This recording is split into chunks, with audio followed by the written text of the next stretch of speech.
Nice. I wish you'd done that Oh, like 3 seconds later, I'm so sorry. that I could have put that beautiful belch right Like right in at the here. start. Yeah, I just mean, it right at the start. That's how it it was. is Junker, recorded junker, on junker, junker, Audacity. junker. Just well, if it's recorded on Audacity, I can edit that in. So That's I'm true. looking forward. Yeah, I'm looking Oh, forward to that. geez. I Oh regret man. belching that one So out. oh man, it's still the gain is still too high on my microphone. There we go. Okay. So hi people watching. I don't know who's live. I'm not looking at the actual thing. We do have chat going. I can bring chat on screen because we're doing this through the magic of StreamYard because it's just the Yeah. easiest thing in the world. It's actually what we use to record anyway. Just instead of recording, we're live. This is our first live episode. How do you feel about that, Zach?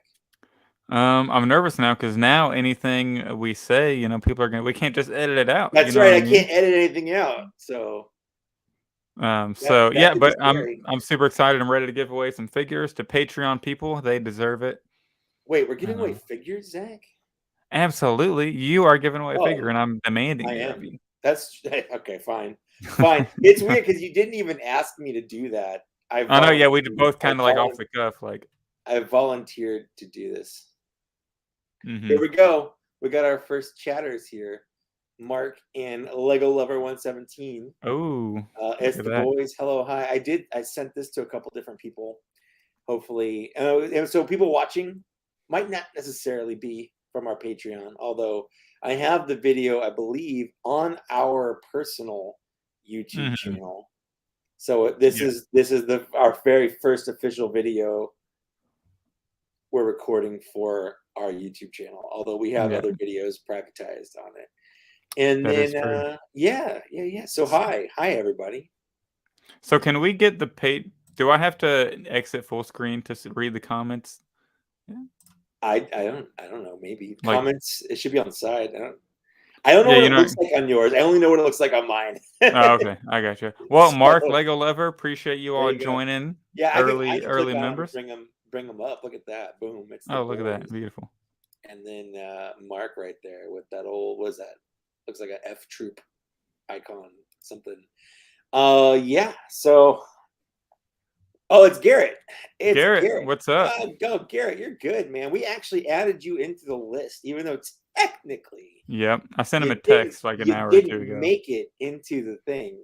We added you into the list, so you are in the running for our. Well, he helped pay down my credit card because I sold him Well, those you know extra what? figures for retail. So, Well, thank you for that. Thank you for that.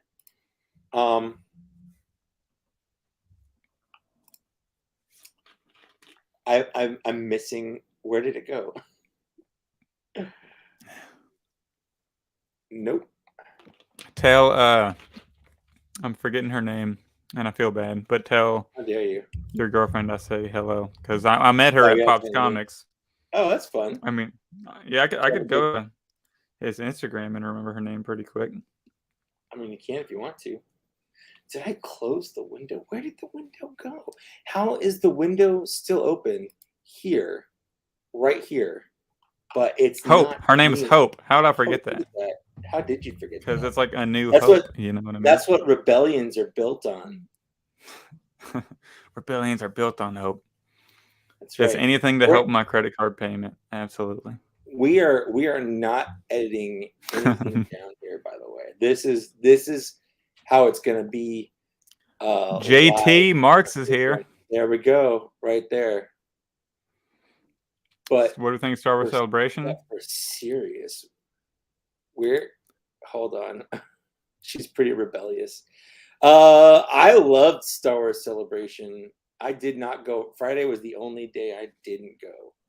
So, however that makes you feel, that's how I feel too. Oh, I found it. I found it. It's right here. Okay. No, I can click. I was like, we can't do the spin if I can't find the thing to click on. And yeah, true. It's because the Mac does this weird thing where it'll put a whole desktop not on your desktop. So I got that figured out. Anyways, I see JT Marks here. That's cool. Shattered right there. He made it, and it's like midnight. Jose also here. Yeah, we're just giving people a little time here. It's 5:04. We said we start at 5. So we're giving people a little time to kind of mosey on in. And hopefully you all can, if you all want to stick around for the entire show, this is going to be a long show. Like, can I am I allowed to show my show notes for the Patreon people? You are, yeah, absolutely. Okay, so this is our show notes. I can bring up the show notes if you want to see. Like, I can just bring it up on screen. Yeah. We got a lot of notes, everyone. Yeah, this is the entire list. Like, it's going to be a long one. So, if you want to stick around, please do so. Jose, I think we figured out that you are Jose Gonzalez for Patreon. I think we got that. But thank you for letting us know. And we don't have some doppelganger Jose here. Well, we don't have a no way Jose here. You know, and Twitter. He follows us on Twitter. I'm pretty sure. That's true. I've definitely liked some of his posts. Oh, he's unboxing his Hot Toys Death Watch Mandalorian. Nice. I don't have that one, and it does look good. So I'm over here a little jealous. As you can see, Jose Gonzalez is also on the list right here. So we have 65 entries to get through. So I'm still explain how we're gonna do this. Yeah. So the way this is gonna work is I'm gonna click a wheel. It's gonna land on a name, and that name is gone. It's eliminated, and we're gonna go until we're down to one name, and that name is the winner. Now, we have 2 things to give away. So my thought was to just do this twice, and the first winner, we remove that name and do it all over again. But alternatively, we could just take the top 2 winners and go with that if we want to. That's less time that we have to spend spinning a wheel. Yeah. How do you feel about doing that? I think it's more fun to go twice, just because the whole theatricality of it all, the spectacle of it all. Or but also, we could do the thing where, like, pick a number from 1 to 10 randomly, and then whatever number that is, like, you spin it 5 times, and whoever lands on it the 5th time is the winner. You know, or like that's the 6th weird. No, time. we're not doing that. Absolutely not. That's a good way to do it. That's a dumb idea. No, we're doing it this way. We're doing it this way until we're down to 2 names, and those are the winners. That's how it's gonna be. So, all right, let's do it. All right. So let's start the clicking. Let's start the clicky wheel. So let's remind them what we're giving away. 501st Trooper. Yeah, we don't know which one. Who's gonna get what? The first person to win gets to choose. Gets the choice. Yeah. So we have the 501st Trooper there, and then we have my Walmart exclusive ARC Trooper. I have to say Walmart exclusive ARC Trooper. I feel like because there's so many different ARC Troopers that it's the Walmart exclusive. Exactly. Yeah, that was. I just say Gendy Tartakovsky version or whatever. Yeah, Gendy Tartakovsky ARC Trooper right here, and the packaging is primo. I mean, I guess it's not exactly primo. I guess there's a slight bend. I mean, that's close as you can get, right? It's pretty good for Walmart mailing it to me. So that is very let's true. eliminate our first name. Now, there are people in Diet Fordo. I like that Lego Lover says Diet Fordo. People have multiple names in here, and again, you got 1 entry on this wheel for every level of Patreon you support it. So if you're on that bottom $2 tier, you've got 1 name on here. If you're on that $5, so you can see our live video, our visual videos, you got at least 2 entries on here. Some people have 3. So let's eliminate our first name by clicking the wheel right here. I'm nervous for him. Are you nervous? I hope it's nobody. I hope nobody in the chat goes too early. You know what I mean? I hope they got to stick around. Oh, the first name is Skywalker Hendricks, right? Oh, but brutal. That's okay. He was like our second ever Patreon. I know. But he's still in the running. It's just one of his names is gone. So let's go. Let's spin it around. Keep it up. Let's do it. Yeah, let's do it. We just gotta get through it. We just gotta do it. Oh, I was gonna die if Skywalker Hendricks was it again. No, Jose Gonzalez. Okay, that's okay. It's just one of your names, man. You're still in the running. You'll know because it won't say remove all instances. It'll just say remove, and that's how you know they're out. So, oh, frostbite. Frostbit. It Oh was so close to no, Jose Gonzalez it's one more so time. See, close. it's right there. It's so scary. I put them all in, and they're all in order, and I hit shuffle like 20 times just to make sure they were good and shuffled. Mm-hmm. John Wilkerson removed. Oh, okay. So again, if you see your name pop up and you're like, I won, no, you didn't. Unfortunately, that's not how we're doing it. You don't want to be chosen on this wheel of death, just like KC Texas was chosen. But it's okay. Casey's still in the running. We're only removed one of Casey's names. Still there. No one's been officially eliminated yet. No. Okay. Whew. I was like, no, Jose, no. No, Jose. Luke. It's okay. Luke Mirza down one, but still in the running. Let's go. Can everybody win somehow? I know we don't have that many figures to give away, but we don't have that many figures. I wish everybody could win. We don't have that many figures. Travis Elliott. Brutal. I just imagine someone just that's a good guy too. Yeah, Wanderworks Vlog said this is ridiculously exciting. I feel like that's an overstatement, but I love your energy. Aaron Darrow Dower. That's what I almost said. That's not his name. Aaron Darrow. You got eliminated, but not officially. Just one of your names. It's okay. Yep. May the force be with everybody. That's right. Right now during this giveaway. No whammy, no whammy, no whammy, no whammy. Stop. No, Jose. No. Oh, so what? No way. That's okay. Insane. I know. That was so close. That was nuts. Jose has to be having that. He's probably having a heart attack. That was insanely close. Holy crap. Josh Gill, though. It's okay. Josh Gill's still in the running. I love this. Still in the running.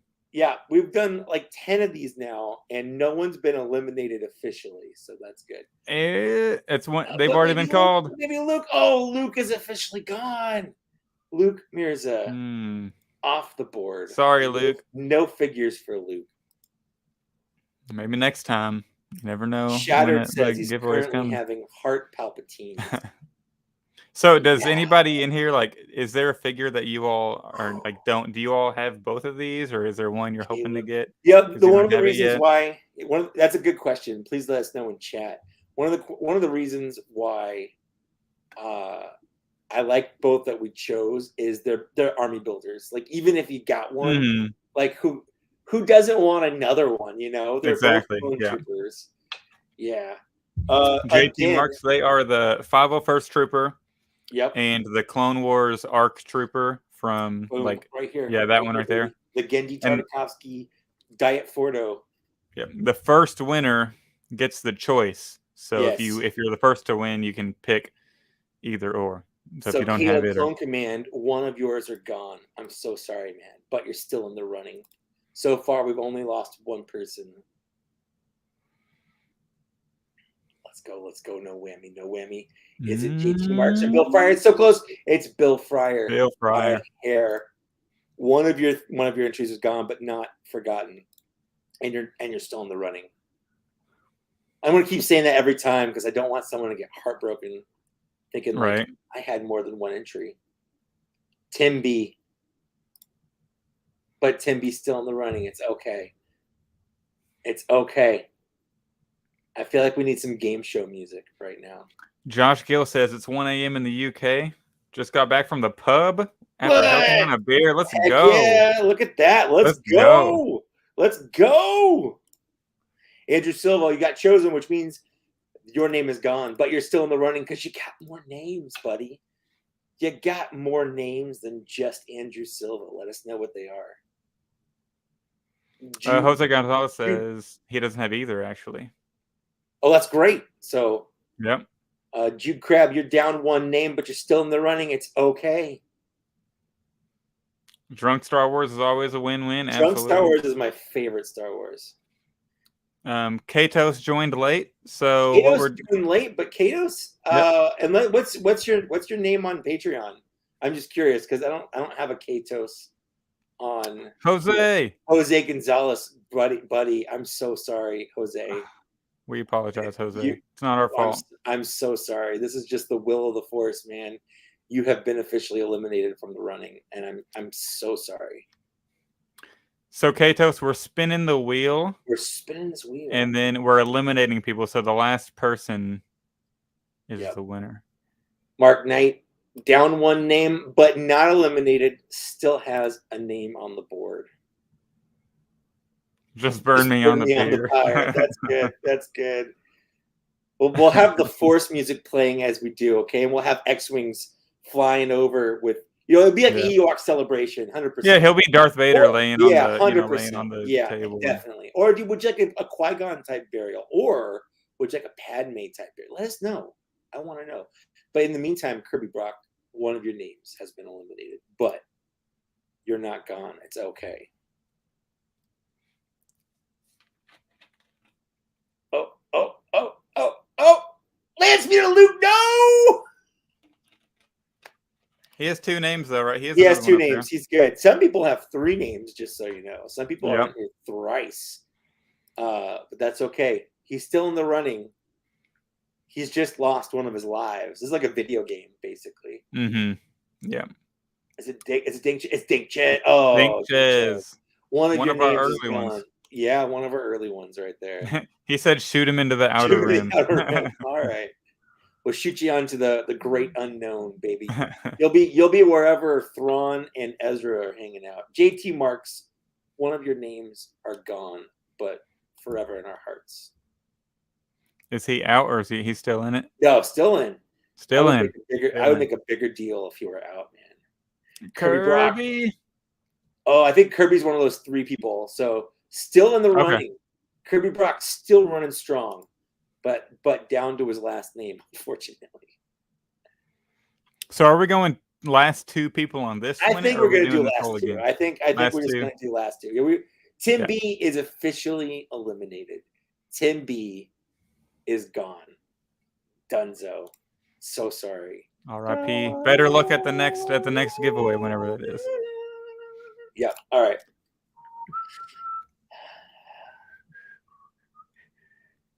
What do we got? Wilkerson. John Wilkerson.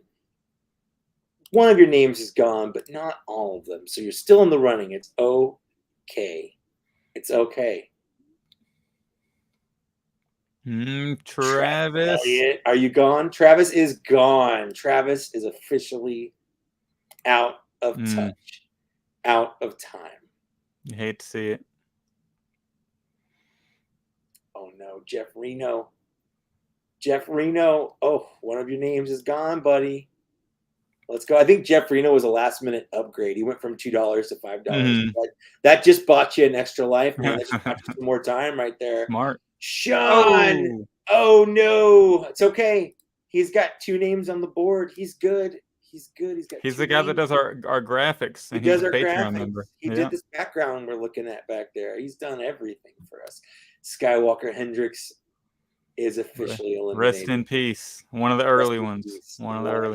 He just decorporealized. His clothes are a pile on the ground. Darth Vader is stepping on them as we speak, just to make sure he's really gone. Yep. And Josh, we're going to talk about Kenobi at the end, so I hope you can stick around. Jeff Reno has officially been eliminated. R.I.P. Jeff Reno is gone. Capital of Jeff, Nevada. No, it's Carson City. Just kidding. Carson City is the capital of Nevada. Reno is just a city in it. As I say, I have no idea. Justice. I love Dylan Justice. That's a good name. I had the last name Justice, they'd be like, you just got served, Dylan Justice.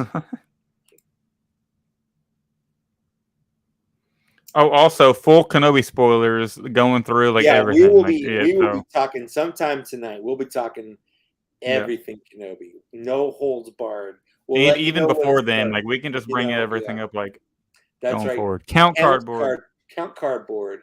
One of your names got eliminated, but not all of them. How many names do we have left? We have 34 names left. So what? Oh, we're about halfway through them. We're about halfway through the names. Yeah, but don't worry, Wonderworks. We are definitely going to be talking. Dink Chez is gone. Dink Chez is officially eliminated. What would a world be without Dink Chez? I don't know. It'd be a I sad don't one. want to find. I don't want to find out. I just don't. Oh, Oh, that H-Town sucks. Ray.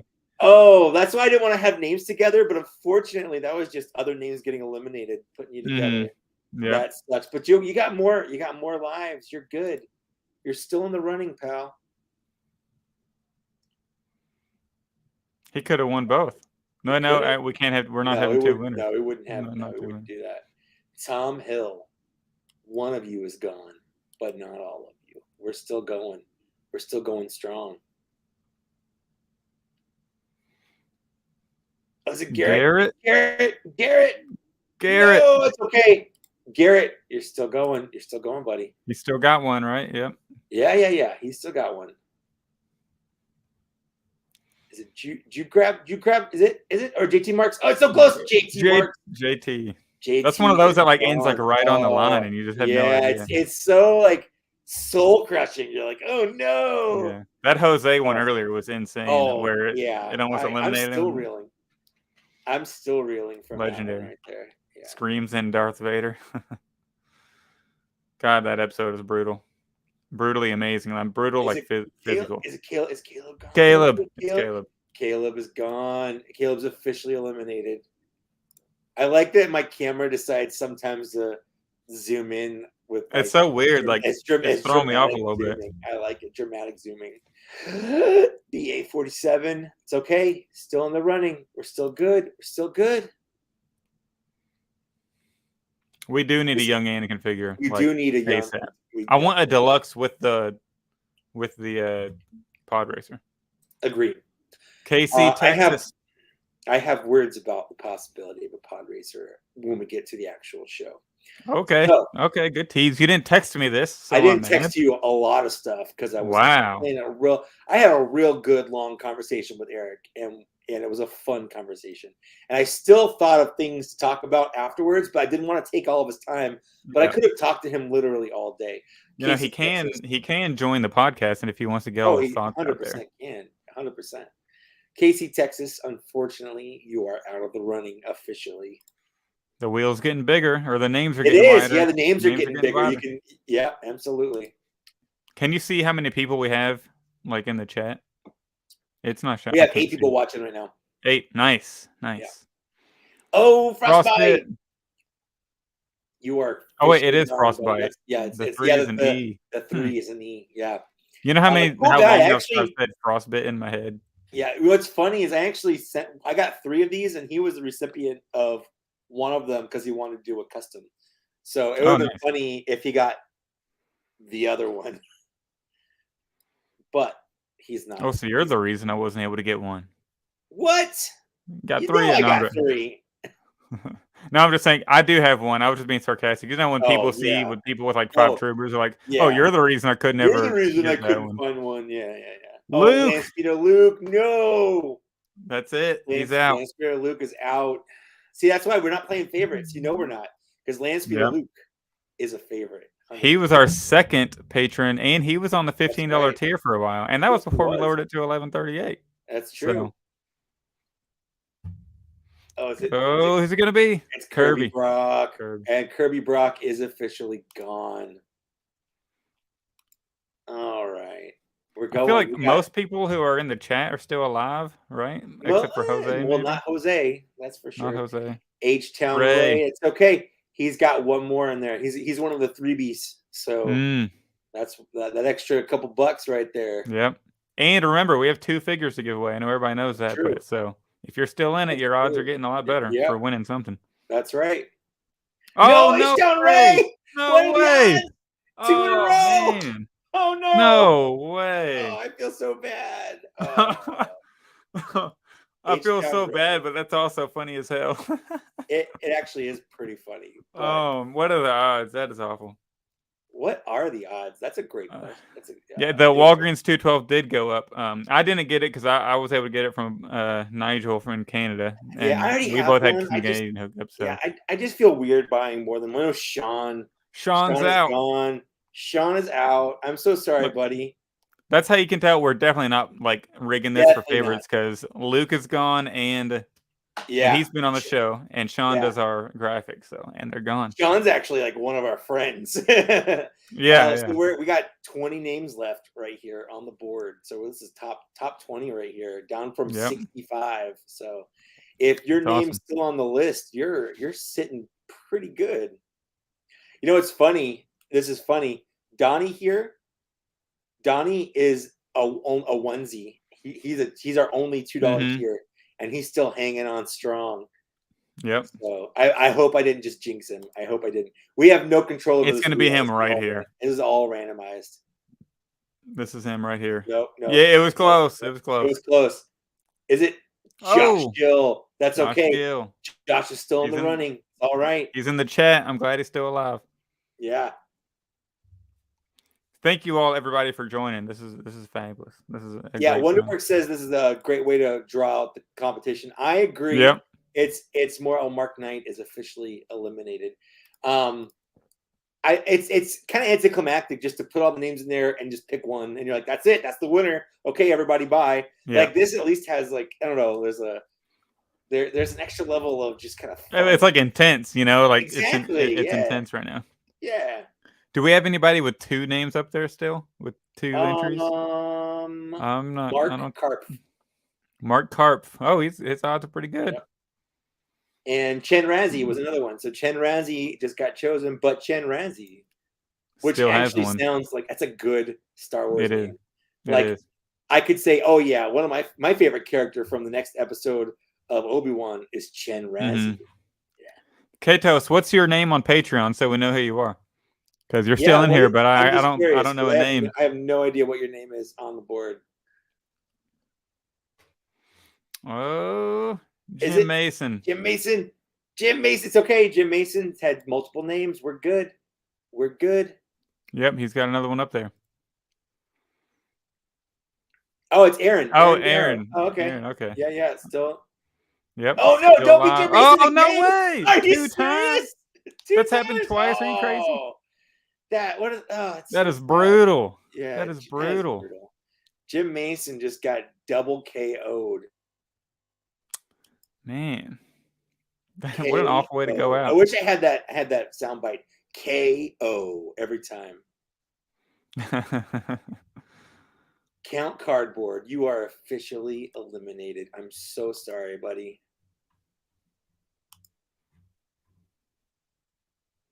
We're getting down. We got 14 names to go. Is it Mark? It's going to be Mark. Mark. Yep. He's got another one on there. It's okay. He's got another one on there. Yep. He's still going. Going strong. Josh, you're still alive. Hope he doesn't get the double whammy KO right there because that's happened. It seems to be happening. Yeah. Oh. John Wilkerson. That was close to Mark again. It was close. But John, you are officially eliminated. I'm sorry, buddy.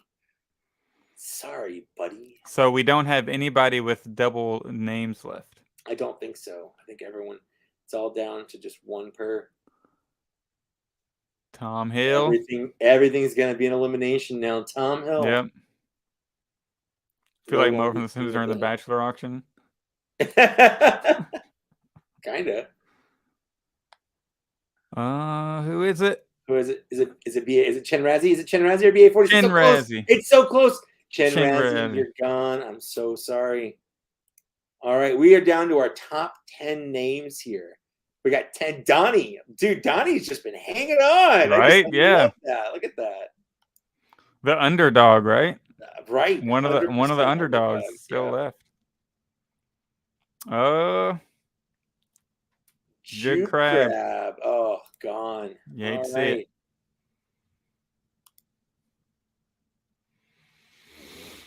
All right, here we're getting close. We're getting so close. No, Josh. I'm white knuckling this. Josh Gill. Oof. Big ol' oof for Josh Gill. Man. So sorry, man. Go. We are sorry. Oh, no. It's Aaron. Oh, Aaron. It sucks that it has to be somebody is eliminated every single time now. Yeah, every choice is going to be elimination now. But the anticipation of finding out the winners for awesome. Sure. Is it Mark. Bill. Oh, it's Bill. It's Bill. Oh, it's Bill. Bill's gone. Sorry, Bill. Last 6. Here we go. Yeah. By a Darrow margin. Oh, is it going to be That's Donnie? good. Oh, Donnie. Donnie. Donnie's one lone name lasted all the way to the top 6. We have 5 names to go. We're legends for doing this giveaway. Hey, I really appreciate that. Hopefully it's not our last one. Hopefully we'll do more. I have a lot of figures that I've bought that I've got extras of. BA. 7. So sorry, man. You have been eliminated. I'm so sorry. All right. Down to 4. Down to 4 names.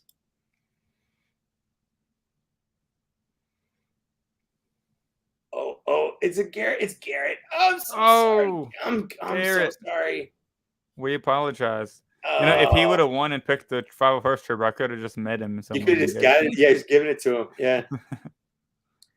All right. So this next one will be an elimination. The one after that will just be to choose the winner, and then the other person gets the other. So what if now we chose first winner, like right now? No, not gonna. We're gonna eliminate one of these. Okay, we're gonna keep eliminating. We're gonna eliminate. Is it Mark? Is it Andrew? Mark. Sorry, we're sorry. Sorry. So we have Andrew. And we have Dylan are our 2 winners. But whichever one we choose gets to pick second.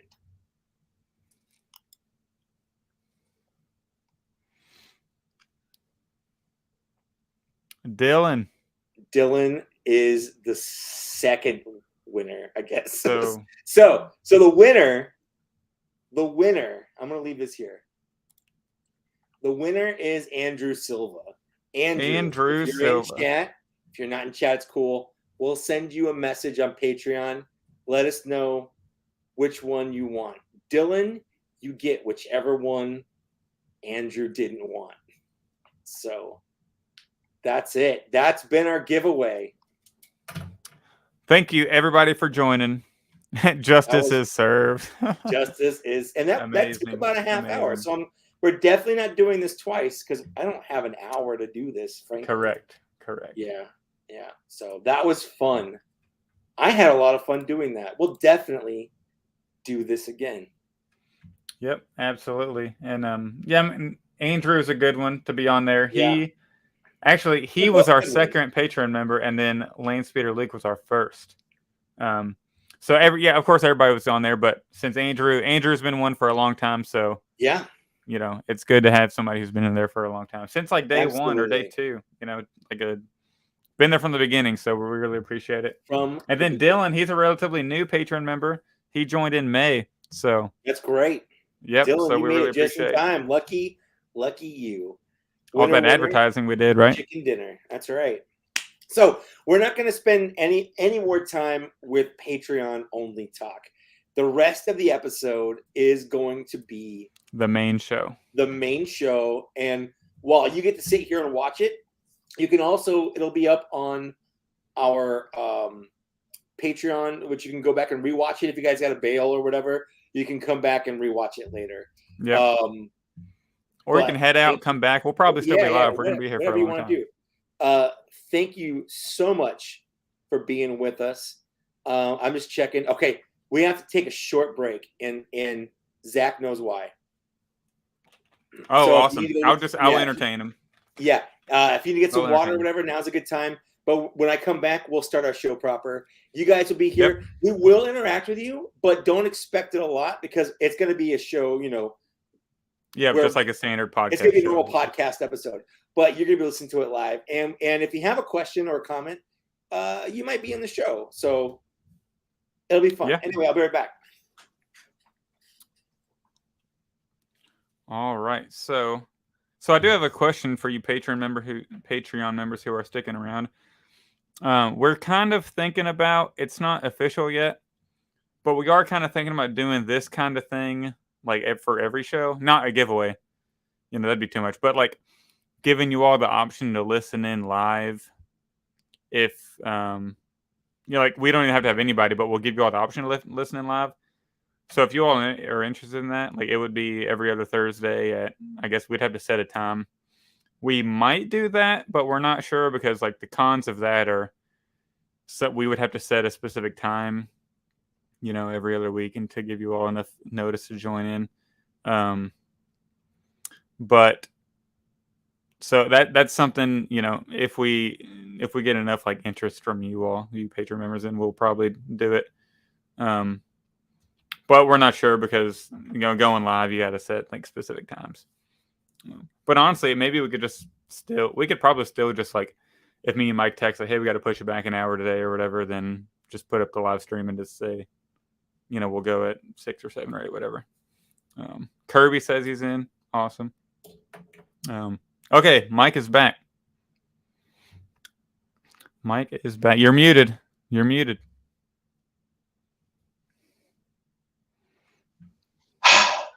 How's that? Perfect. All right. A little dramatic. I was trying to be dramatic, and then the mute ruined it. Okay. Oh, nice. Sorry. So there, so you can, there you go. Since we missed the one earlier. We did. Making sure. Okay, still recording audio. That's all I care about. Your mic sounds a little weird now. Is it just me or? Are you going through your main? I might be. Hold on. I can fix it. Not that it super matters because my mic's the other one's recording this one. The one that matters is recording this one. But I can change it. Hold on. So Mike, when you were gone, I asked them, because remember me and you were kind of talking about maybe we should give Patreon members the option to listen live every show if they wanted. Yeah, the 11 sound a lot better now. Right. The 1138 tier and above. Yeah. The 11. Okay. So it'd be a specific tier. Yeah. I think the $5 tier can still watch them, but if you want to participate live, 1138 and above can be there live. Mm-hmm. Yeah. That's just a thought I had. I don't know. Yeah, and I was explaining this the pros is and cons. This is the con of it. We'd have to set a specific time every time, and that kind of straps. Yeah, because sometimes it's like, let's record super early and let's record super late, and I feel like it'd be kind of sucky if you paid to and expected to be able to go to the live thing, and then we did it when you couldn't come. So we don't. I don't want to promise things that aren't worth it, but at the same time, right now we're promising nothing. So And also, so that's on the board. I've actually reached out to one person who's in our $5 tier, just like who's from the very beginning. I think it's someone who is one of our one of our top 5, like earliest Patreon members, just to do like a quick half-hour show with them, just for Patreon people. Oh, for sure. I'm reaching out to like for sure, people who have been around for a long time. I'm gonna reach out and try to do like a little show with, kind of like I did with BAC Customs. Yeah. We'll like little interviews. Why do you collect? Why do you do the things you do? How do you feel about world hunger? The good collecting questions, stuff like that. Yeah, for sure. Yeah. All right. Well, I think that's about it for Patreon stuff. Do you want to get into the actual episode proper live? Because we have a doozy. Yes. We have a doozy of an episode. A huge episode. A huge episode. Our biggest one yet? I would say. Well, the longest, most amount of notes yet. And a lot of the notes are probably going to take longer than we think because it's just condensed one line. Like, for instance, Mike's visit to Celebration. I'm not just going to be like, it was fun, and then that's it. I'm going to talk about Celebration. So,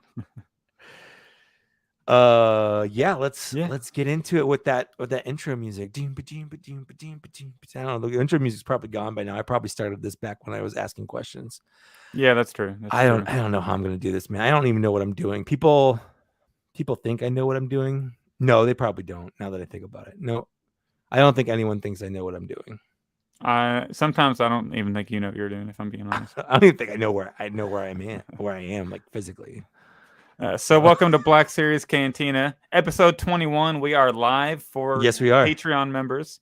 We got some Patreon members in the chat in our Patreon pre-show. That's right. We did a giveaway. Yes, we did. And the winners, the first winner is Andrew Silva. He's been a Patreon member for a long time. So he gets his choice between a 501st Clone Trooper or the Walmart exclusive, like Genndy Tartakovsky Clone Wars ARC Trooper. Fordo, yes. What do we call him? Diet Fordo now? That's Diet Fordo is because it's not really Fordo, but they show a picture of Fordo. You know. Yep. I like it. I think that's a fun way to go about it. Yeah. And the second, Andrew Silva is here. Andrew Silva is in the chat. Andy Silva. Congratulations. Which one do you want? I'm curious, man. Which one are you taking? That way we know. Yep. And Jim Mason's here as well. Good to see you. Jim Mason, you lasted a long time, and then he got double whammied out. It sucked. I'm sorry about that. Andy Silva, which one of those two figures? I'm not moving on from this until we know what you're choosing. I'm putting you on the spot right now. This is The Price is Right. The Walmart exclusive. All right. That means Dylan Justice. Dylan Justice gets the 501st Clone Trooper. That's right. So now we know that mystery has been solved. Thank God. And congrats to Andy Silva and to everyone else who joined our Patreon giveaway. It was a lot. It got intense. It got intense. Like, there was everybody, all the patrons should go back and watch it if you weren't here because it was insane. Yeah, for sure. It was nuts. So thanks to people that support us on Patreon. Thanks to Andy and Dylan for entering the contest and winning. I guess I don't know why I'm thanking you. It's just money I'm spending out of my own pocket for you. So you're welcome, I guess. You better think they are Patreon members. No, thank you. No, thank you. Thank you from the bottom of my black, dead, shriveled heart. Thank you. Yes. Yeah. So we like we said, we got a big show here. We're just starting off. I'm going to start off with my visit celebration. Let's just get that out of the way, right? Yep, absolutely. So as titled by the episode, Celebrating Celebration, that's going to kind of come into this whole thing. And I'm not going to talk about any releases and whatnot. We'll get into all that. So don't you worry your precious little head about that. We're going to talk about it. But I had a lot of fun. I went Thursday. I missed Friday, which was the Hasbro day. And then I was there Saturday, which was my favorite. And well, you know what? The reason for it is I had tickets to go back when this was going to be back in 2020. And I was only going to go Thursday and Sunday. But my wife and I were going to make a whole like Disney thing because we had annual passes. We were going to go Thursday, go to Disneyland Friday, Saturday, and come back and finish off on Sunday. And that was going to be like a fun weekend. And it was also great for her because she's a teacher. So she had all the time in the world in August. Like it was the beginning of the school year for her, but she could miss it. Like who cares? It's the beginning of the year. However, they moved it to this last weekend, which is the last weekend of the school year. Like her seniors are graduating. Time out. Dylan is here. Dylan is here. Hey, Dylan, you get the 501st Trooper. Thank you for joining. You want a brand new, spanking new 501st. So congrats, man. So DM me like your address. Yeah. On Patreon, just send us a little info about your address. We'll get that out. Yeah. As soon as possible. All right. Yeah. Time in. Back to your weekend. Yeah. So back to my story. Long story short, Lily couldn't miss Friday. It was like the last day of her seniors. Like they're graduating, things like that. Yeah. She's a teacher. So and I couldn't go either because I have work, I guess. But you know what? The days I did go, I'm really happy I went. My favorite thing, I have a list of favorite things here. My favoriteest thing was just the amount of positivity and love for literally all aspects of Star Wars. I didn't see or hear anyone being super ultra negative about anything. Everyone was pumped on Kenobi. Saw lots of great cosplays from everywhere. I saw someone as that four-armed chef from the holiday special. I saw a bunch of dudes cosplaying as Hut Slayer Leia, I guess is what we're calling her now. Oh wow. Tons of Reys. Did you see the Kylo Rens?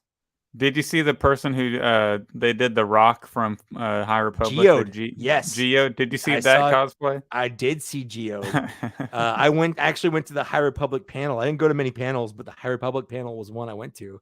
And I was pumped for the High Republic afterwards. I've only read the first book. And it was good. I enjoyed it, but it made me want to read the other books for sure. And I want some Black Series High Republic figures for sure. I don't know if I want a Geode figure, but I want some. Yeah. But I loved just the general, like when you get a snippet online, it's always super negative, and we'll talk more about that later. But it was nice going to just to see unbridled Star Wars fandom from all aspects. Celebrating it. Yeah. Celebrating Star Wars. You know, it was great. Yeah. Just saw a lot of George Lucas cosplays. I was standing in line for one of the food trucks for lunch, and this guy who's very clearly dressed as George Lucas, but he's just like an old man. He just happens to look very much like George Lucas. I think I've seen that guy on Twitter. Someone stopped him and said, "Are you aware that you look a lot like George Lucas?" And he just goes, "Yeah," and then kept walking. It was fantastic. Yeah, it was a fantastic interaction. Yeah, I think some of my favorite cosplays off the top of my head. I saw a full, like, spot on Bad Batch group squad, like even with their helmets off. Oh wow! They all, like, you know, the guy face playing Echo. Yeah, Echo was pasty white with the little tech things all over him. Hunter had the bandana and the mullet and the face paint. You know, so like they were all like spot on cosplaying hardcore Bad Batch full squad. That was cool. I saw the big R2D2 Hulkbuster guy. That was pretty cool. Loved that. I saw a girl cosplaying as Han Solo, but she had one of the red Solo cups around her, so she was Han Solo cup. Oh, nice. That was awesome. Fun. Yeah, exactly. A lot of great, just random Jedis. Just people just having fun, and that's what I absolutely loved about being there. I also met some pretty fun people. I met Robo from the Foosh. Never had an opportunity to like interact with him. I've never sent him a message or anything, but like, we both do YouTube. But he knew who I was, which was pretty cool. I wasn't expecting that. I went up to him, like, introducing myself. He's like, "Yeah, Mike, I know who you are." I was like, "Oh, okay." I didn't assume you knew who I was, that was fun. Jared, I would have asked him for a picture. I've watched his stuff for so long. I did get a picture with him. I posted it on. Yeah, I saw your selfie with him. No, it was Jake from Forlom to Zuckus. Had a long conversation with him on Saturday. He was a lot of fun to just kind of talk to. Future guest of the show. Yeah, for sure. He actually said he wanted to be on the show. I think he's making a mistake and doesn't realize it, but he's going to be on the show. Talk to multiple members of the Star Wars Black Series and just Star Wars Hasbro team, like Emily, who is a gem. I saw Victoria in person with her resplendent platinum blonde hair. She was great. I met some just random people that knew who I was, and that's always fun for me. Without trying to make my head feel too big. It's weird, but neat for sure. But I think one of my favorite times was I had a list of questions, and I went to the Hasbro booth, and lo and behold, Eric was just standing right there. And I was like, "Eric." He probably saw you walking up with his clipboard, like, "Oh God, another one." I had my phone out. I had notes. I had notes, and I had my phone out. And I was like, "Eric," I even told him, because I didn't know what the etiquette was. It was like early morning-ish. It was like my first stop of the day on Saturday. And I'm like, "I'm not recording you, but I do have a podcast. And I've got a bunch of questions." And he was very receptive. He didn't go, "Oh yeah, Mike Case, we know who you are and we follow everything you do." I was sort of expecting that. I'm not going to lie. I was low-key expecting that. I'm a little bummed that he didn't know who it was, or he played it off really cool and didn't want to fangirl over me, but I definitely fangirled over him. So my first question to him was, why removable helmets over swappable heads? Because that's one of my big things. I think they could have better head sculpts if they just had swappable heads instead of removable helmets. Yeah, and scale wise, Yeah, and he said that. Yeah, he said basically it's just a design choice that the Star Wars team prefers. Like, because they don't know if in the future they want to change something. Like, for instance, the Jon Favreau Paz Vizsla, like, you know, the way they did it is just how they prefer it, I guess. I didn't really like the answer, but he had an answer. Basically, that was my most disappointing. I'm like, okay, first answer, not super big on this, but let's continue on. My next question was accessory packs. When, basically, and he said that is one of their most biggest requests. That he understands, you know, they've got Jedi with no robes, they've got people who have broken, you know, lightsabers that have shelf dived, and it'd be nice to have replacements. And they've actually, he said they've gone pretty far into at least idea development with that it. Concept, probably. Yeah, concept, but he says it always keeps getting pushed back. Like, for instance, the Obi-Wan Kenobi stuff blindsided them. Like, they pushed a lot of stuff back because they had to suddenly put Obi-Wan Kenobi stuff in the line. And things like accessory packs get pushed back because of things like that. So that was kind of fun to get confirmation on, because, like, you know, obviously they've got stuff planned out way far in advance, but then suddenly Lucasfilm's like, hey, we got this Kenobi show, and then like, okay, yeah, we've got to put that stuff in there. So everything gets like shuffled around or whatever. So that's neat. Another thing I asked him is, you know, wired capes. Are we ever going to get a wired cape on a figure? And he said specifically there was one figure he was working on that he vied for a wired cape, and how cool it would have made the figure look, but in the end they just didn't have a budget for it. But it's definitely on the list, and if he can ever do it and fit it in the budget, he will. He didn't tell me what it was, and it sounded to me like it wasn't a figure that was out yet or announced yet. So I think it was one of the Kenobi figures that just got announced personally. Yeah, that would make sense, because the one with the blue, he has that really beautiful brown. Yes, I think specifically that was one that he wanted to have a wired cape for, but couldn't. My next question was, how do you choose what figures to archive versus like what figure just gets a new sculpt? And he basically said they look online, they look at what's popular, what's got a high resale value on like eBay, things like, so they look at all that stuff, and then they also factor in like, what are they happy with? Is there a figure they're just not happy with, and what can they like? Does it need to just get a new figure?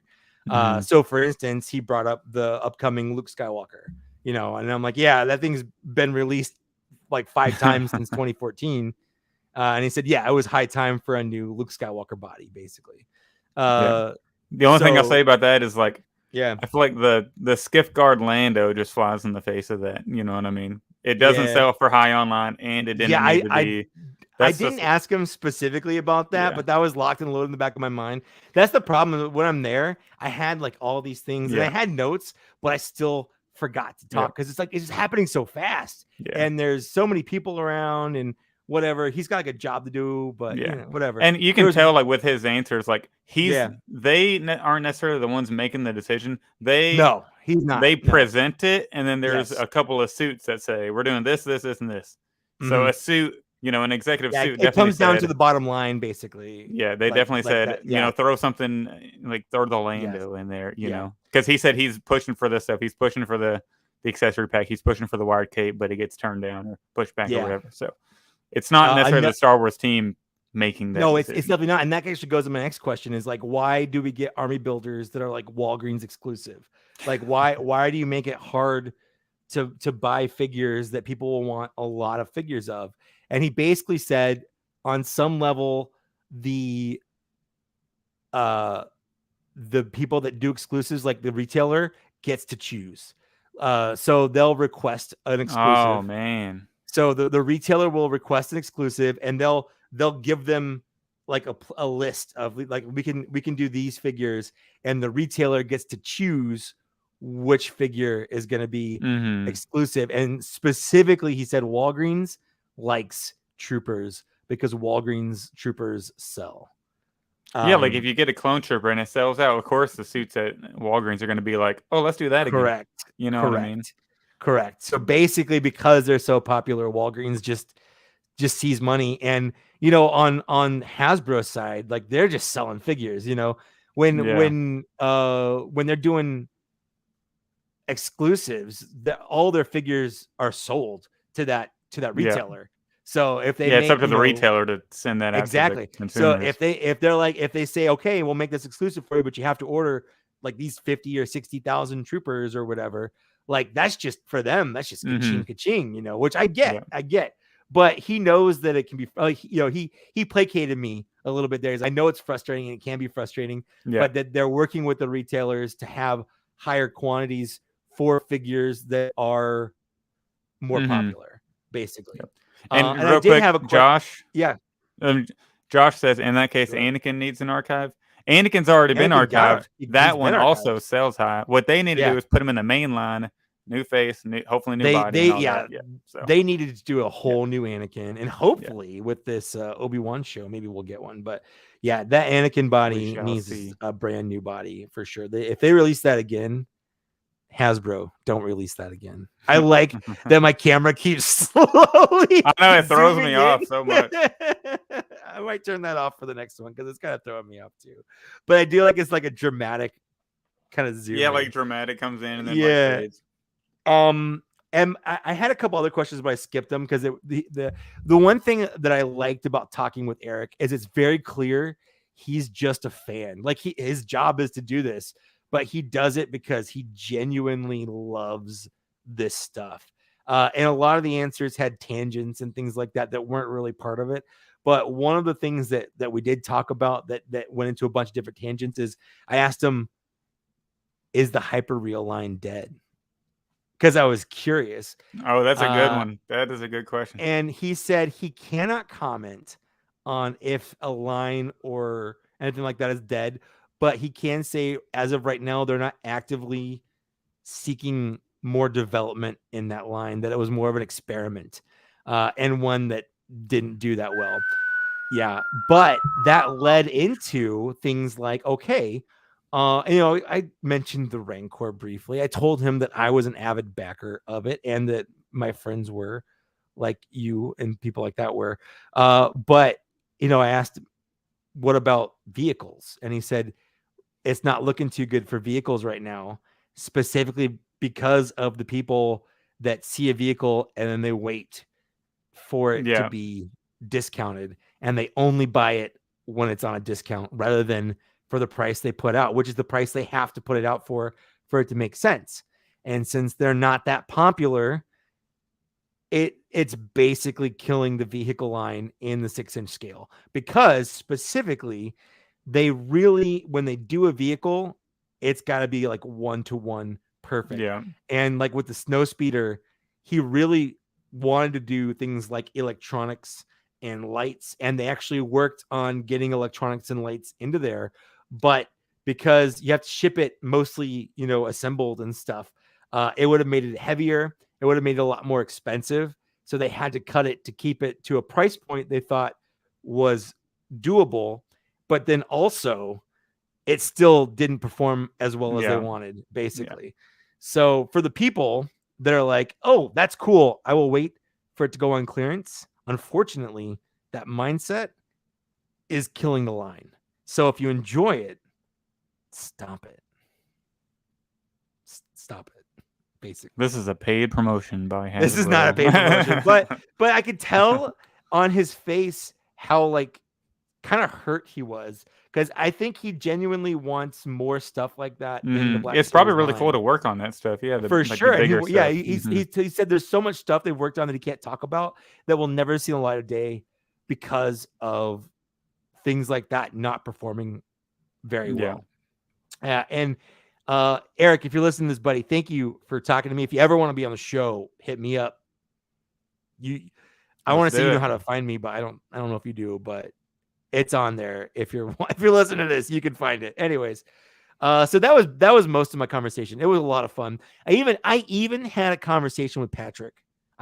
Patrick was there. The only person from the team I didn't actively talk to was Jean, because I just didn't see her. But Patrick, I actually see a lot of myself in him, in the fact that he's just always loud. He has one volume.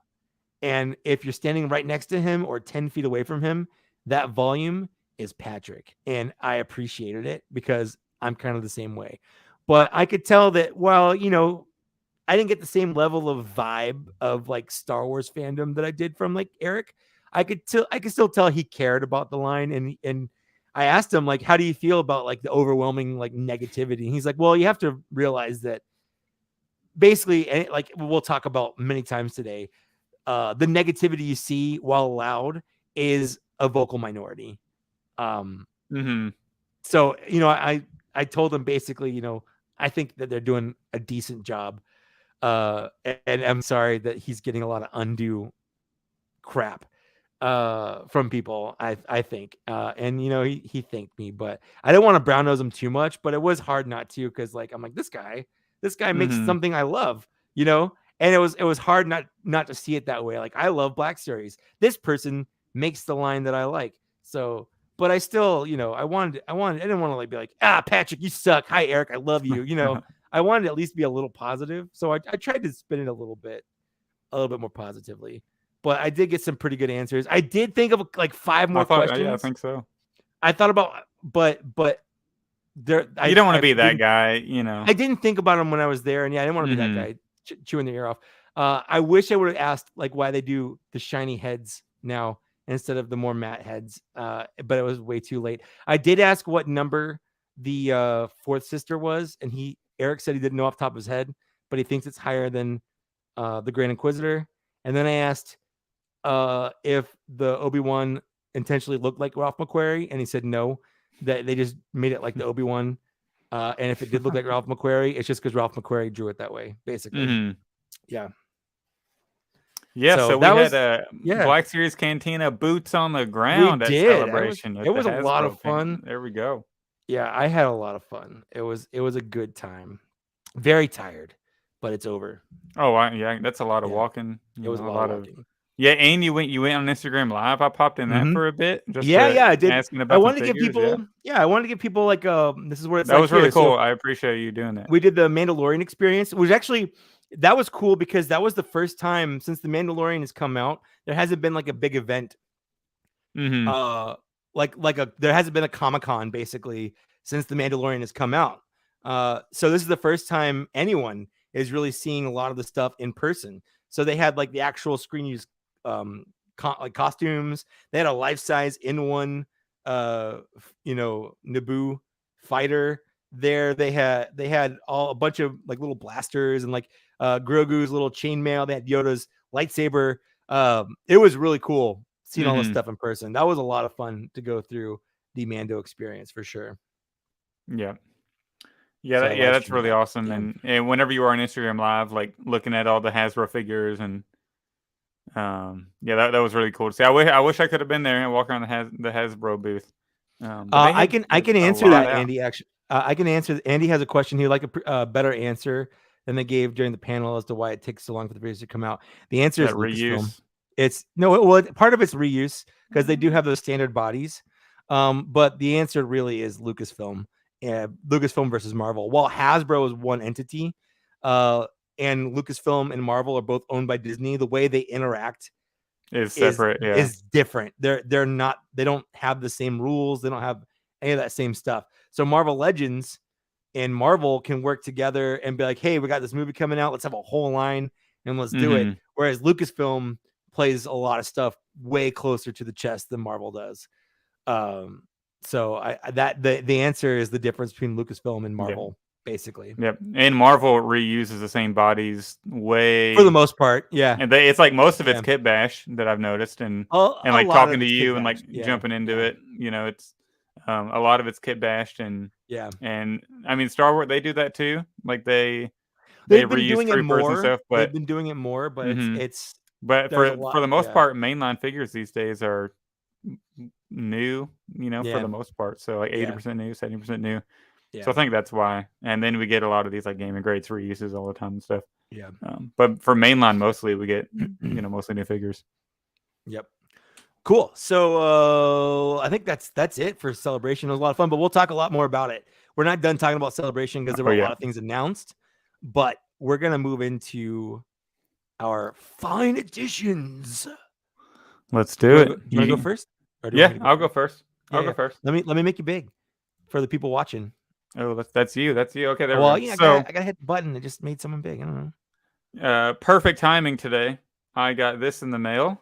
The knockoff Kylo Ren. Yeah, same one I got. Yeah, that Mike ordered, and I was like, whoa, I need that. And it's so cool. Like, I didn't realize the neck on it is sculpted. Like the how to explain this? The collar on his little shirt is actually sculpted in, and then there's the hard plastic and then the cloth over it. And then he has those two little rips in his shirt there, in his tunic, I guess you'd call this, with little red spots underneath. And on this shoulder, a red spot. This thing does not feel like a knockoff. Like, it's nice and ripped back here. Like, it's definitely just the same cloth as they used on the other one. I know this is a knockoff. I'm talking like it's the regular one.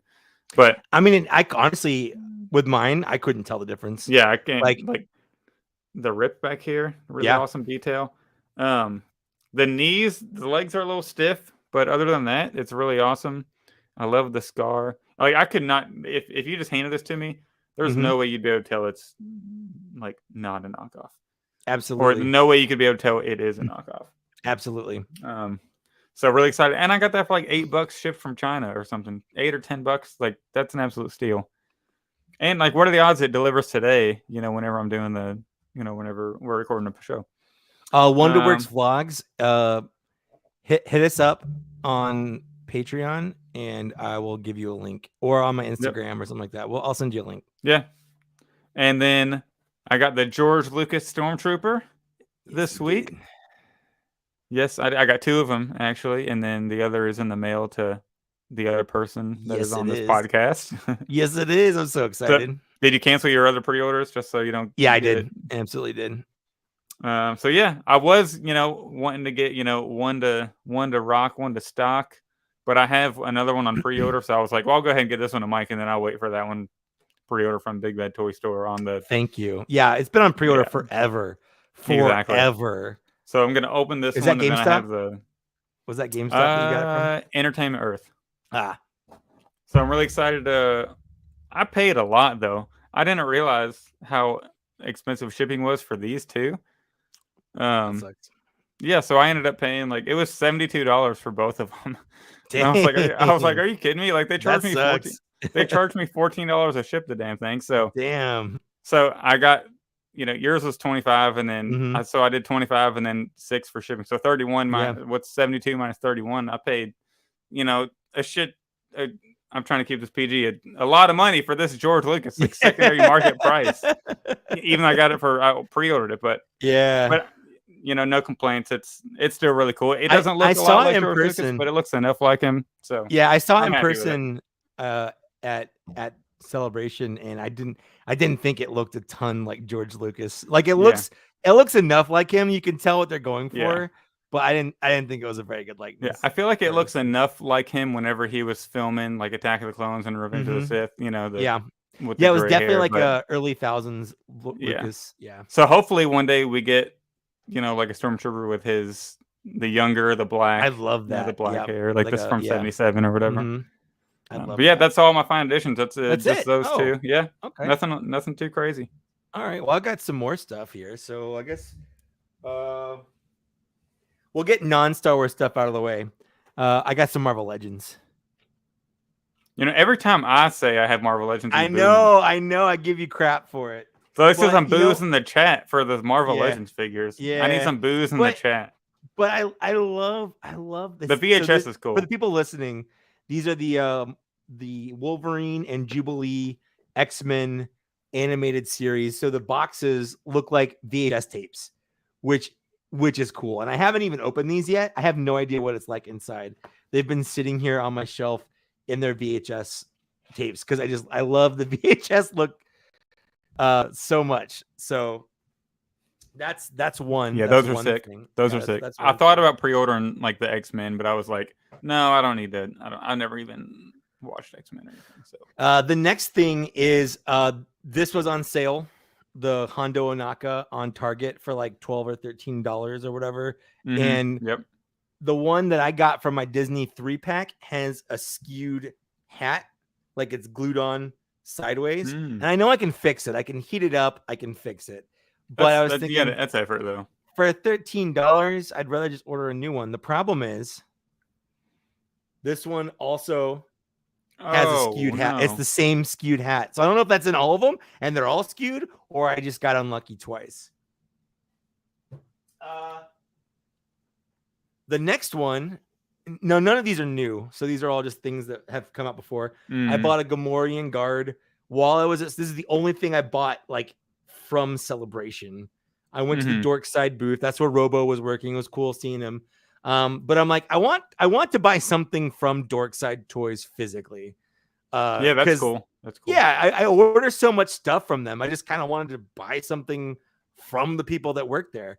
And I'm standing in line. I get up to the front and I hand the guy working there the Gamorrean guard. And he goes, "Are you Mike Case?" And I was like, "Yeah."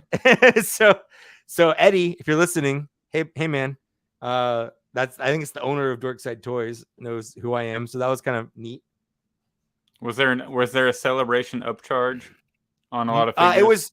It was $40, so I think they're normally like $35, so it was a little bit more expensive. Yeah, that's I figured after shipping or whatever, like it wasn't that different. Yeah, convenience of getting it, when you see exactly it, yeah, exactly. The next thing I just got shipped today. In fact, the break we had was me going downstairs to get this. I got another tech, and the reason for this is we need the story. We're getting the story, and you can laugh at me. This is the dumbest thing I've ever done, Star Wars Black Series related wise, but. The other day, I started working on a Bad Batch review where I'm going to review all of the Bad Batch figures, toys, not the show, but the toys. And I'm messing around with them, taking photos. I just set up a photography booth to get some cool looking photos. At least I think they're cool. And I'm posing them, and I realize, whoa, Tech is missing his backpack. Where is it? So I look everywhere. I looked through all my shelves thinking, oh, it fell off somewhere. I looked everywhere I store accessories. I have an accessories bin, pulled everything out. I looked under everything. I went down into my garage to the boxes thinking maybe it's in the original box, and I never just put it on them. I don't know. Nowhere. I start seriously stressing out about Tech missing his backpack. And I go, screw it. I'm buying a new one.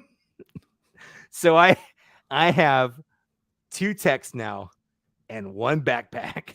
So I just got this delivered today. And my stress levels, as soon as I ordered it, my stress level immediately dropped. I'm like, fine, I've got another one. So I don't know. I might give a backpackless tech away to somebody. I don't know. Let me know if you'd ever want a backpackless tech, because I'll have one. So this is before you solicited the internet to see if anybody had an extra backpack. I didn't want to wait that long, if that makes sense. Because I'm working on the review actively. As soon as I'm done writing it, I'm going to start shooting it. I need photos, and not having the backpack is like a block to my creative process. Like I need to have that backpack. It sounds like a technical issue. Wonderworks Vlogs, I like you. Yeah, so I ordered a whole new tech just to get the backpack, and it was I got off Amazon. It was like $22, so it wasn't even like the new price point, because Hasbro Pulse had it for $25. I'm happy to have it. I'm fine, but I do know that if I'd waited a whole day, I could have gotten it from Hasbro Pulse on their sale, but only if I spent $75, like $40 or $50 more to qualify for that. So I wasn't too worried about it. But that's not all of it. I've got one more thing. My piece de resistance. Oh, snap. There it is. I got my Hot Toys Season 7 Darth Maul. And that's the box, but... that almost looks as good as the Black Series one coming soon. It looks better than that one. You shut your mouth.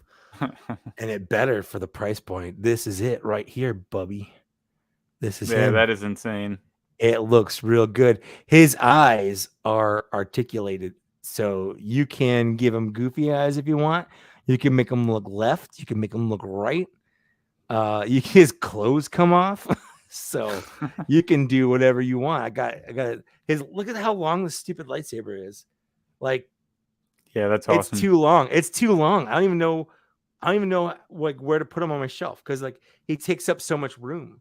I did a whole unboxing for him on my channel. I did a live stream where I kind of unboxed it. So if you want to go see me take it out of the box and kind of mess around with it for a little bit, you can go watch that. But I've been posting photos of it on my Instagram and Twitter accounts. So it's been a lot of fun to play around with. It is a great figure.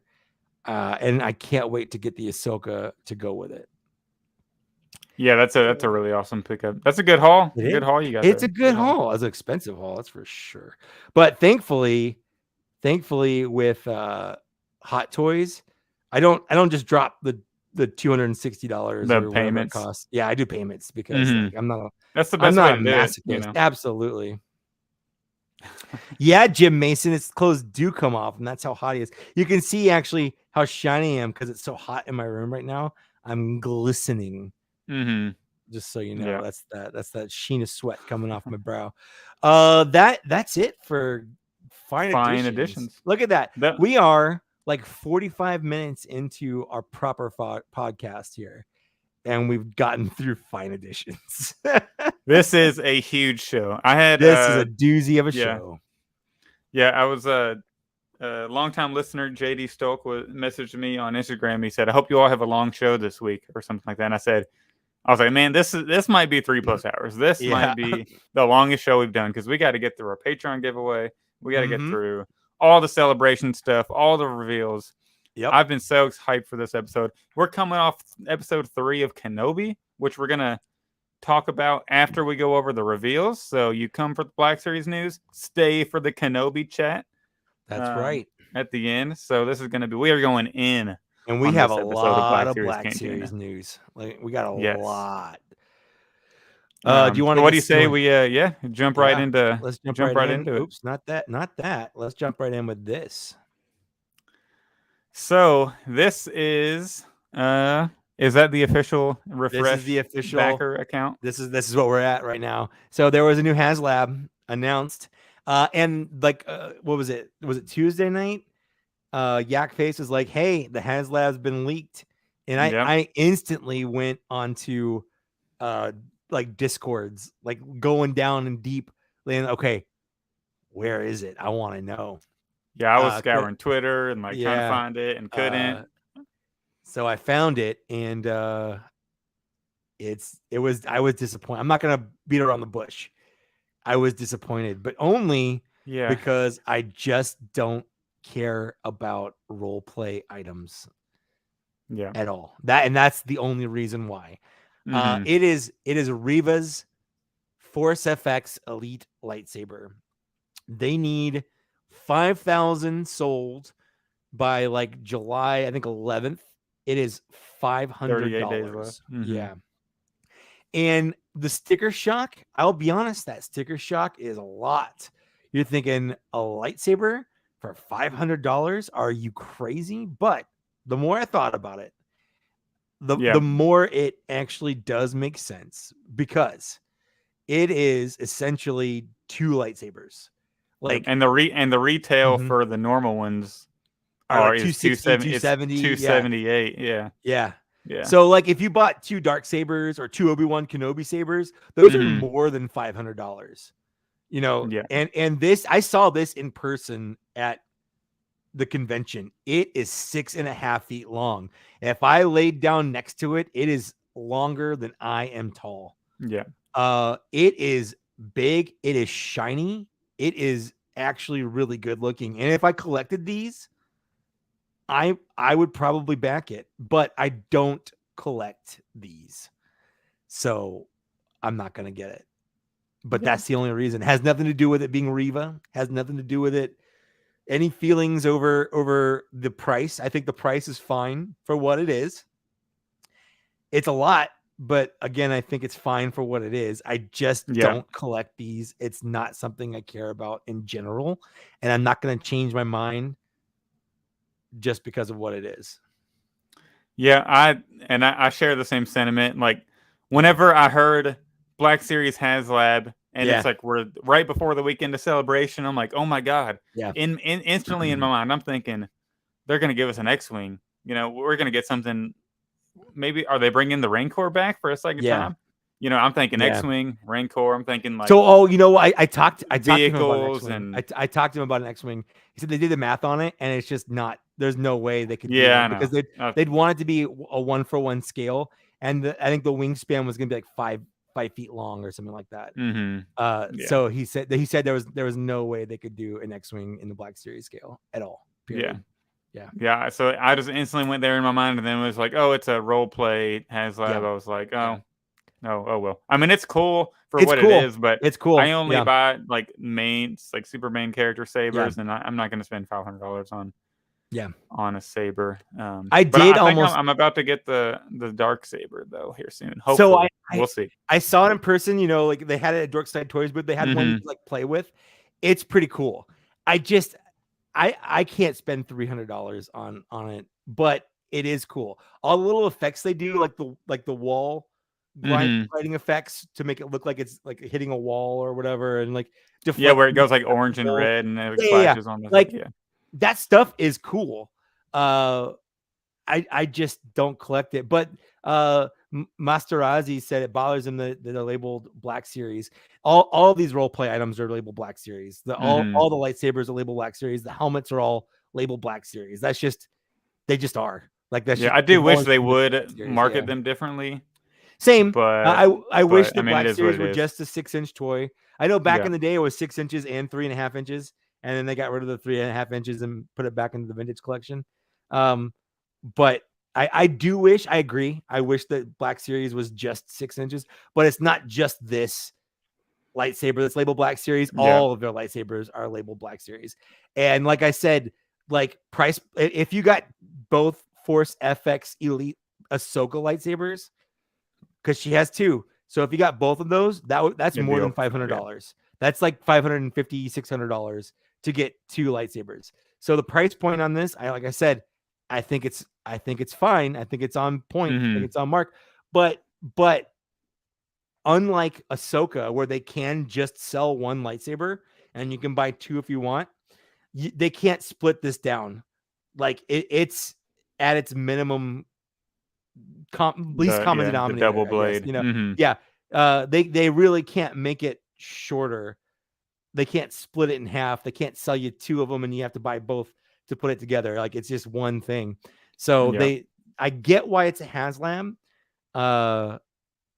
It doesn't at this point look like it's going to fund because it's been 7 days now, a week now. Yeah, or so. We're at 966 as of this recording, and we're less than 1,000 on there. So I don't think it's gonna pass, but they could surprise us as it gets closer. People might jump on it. There's no tiers on it, which I think is actually cool. I want Hasbro to get away from doing tiers. I feel like tiers devalued the item they're selling, where people are like, okay, but like, what else you giving us? You know, where like people have that was a big thing about the Rancor. Yeah, it was a huge like thing the Rancor. Yeah. But what else are we getting? You know? Yeah, exactly. Whereas you know when they did the barge, when they did Unicron, there weren't tiers for those things. Like they just were. You either backed them or you didn't. You know, they did throw in some stuff as it went, where they throw in like different battle damaged heads, but they weren't tiers to unlock. They just was like, okay, here's some more stuff.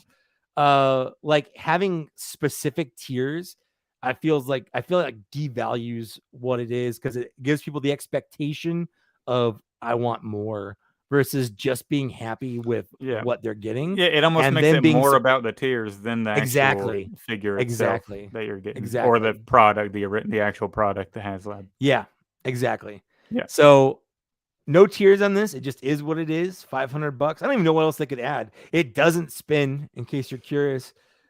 It doesn't. So that's yeah. fine. You can spin it yourself, I guess. Because it already comes with the stand, so that's better. Like, could you imagine if they would have said, "Oh, you're getting the saber for $500," but if we get 5,500 backers, we'll give you a stand. Here's a stand. It's already included, so that's better. So that's the HasLab. Don't care about it. Not getting it. Nope, but not backing it. But and that's a big but. This is a big old but. This is a thick cake but right here. I'm not rooting against it. I don't care about it. Oh, that's a new concept. I don't care about it personally. I'm not going to back it, but I'm also not actively rooting against it. I want the people that want this to get it. I want it to pass. Yeah. So the people that do want it get one. Good luck. If we could fly with it, I would definitely get it. And that's true. If I could use it as a personal helicopter, 100%. I would 100%, not even a question. Absolutely. Get one. And I would trade in my car for it. I don't care if it's objectively worse than a car. That's the only way that'd I would be travel insane. That would be so cool if you could.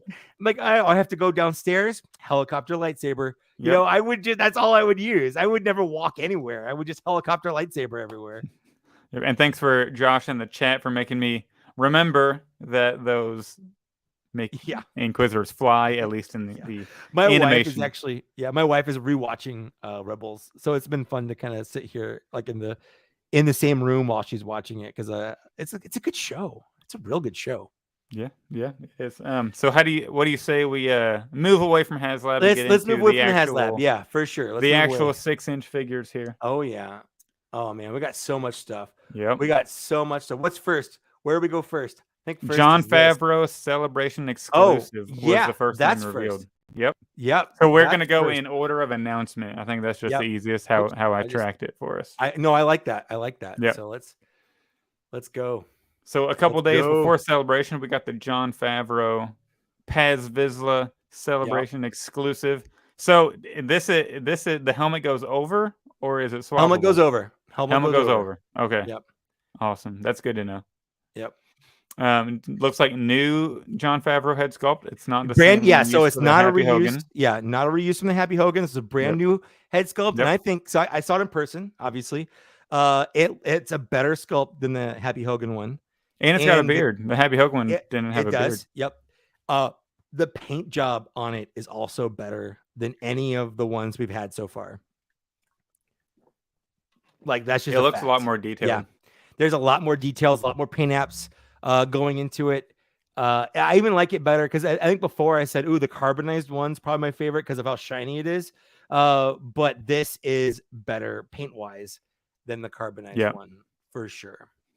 I do wish they could have added the little shield, because it looks like the vintage collection one might get one, because they just announced this guy for the vintage collection. Mm-hmm. But yeah, so I'm looking forward to this. And the way they did it was pretty unique at the line. Yeah, they had little papers with unique QR codes on them. And you scan the QR code and it lets you order just one. Mm-hmm. So I got like 20. And I gave you one. Yep, I got one. I really appreciate it.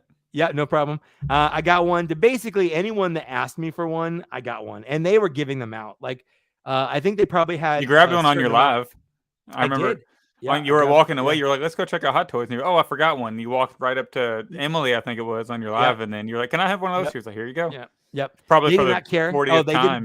They didn't care. I at least got 20 of them and gave them out. There were people that were selling them. Like, what kind of monster is selling? Oh my god! This? And I feel bad for anyone that bought one, because literally a day or two ago, literally like 2 or 3 days later, it went up. Anyone could pre-order one. They're sold out now, but for a good long while, you could just order it. Now, it does seem like the people that got the QR code are getting it earlier than on here, because on here it says October, and the QR code said we're getting it in September. Yeah.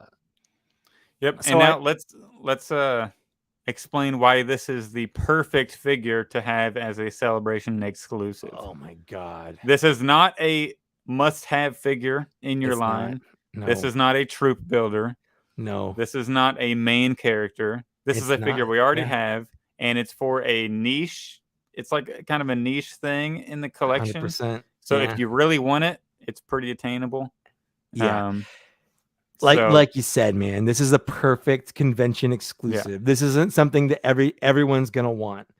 I would say the average person is like, I don't want that. Like a lot of people are complaining. Well, they've already done. This is the 4th time they're releasing this mold. Yeah, it's the 4th time they're releasing this mold. They know that. Someone said, I can't believe Hasbro is forcing us to buy this a 4th time. And my response was, oh my God, did they kidnap your dog?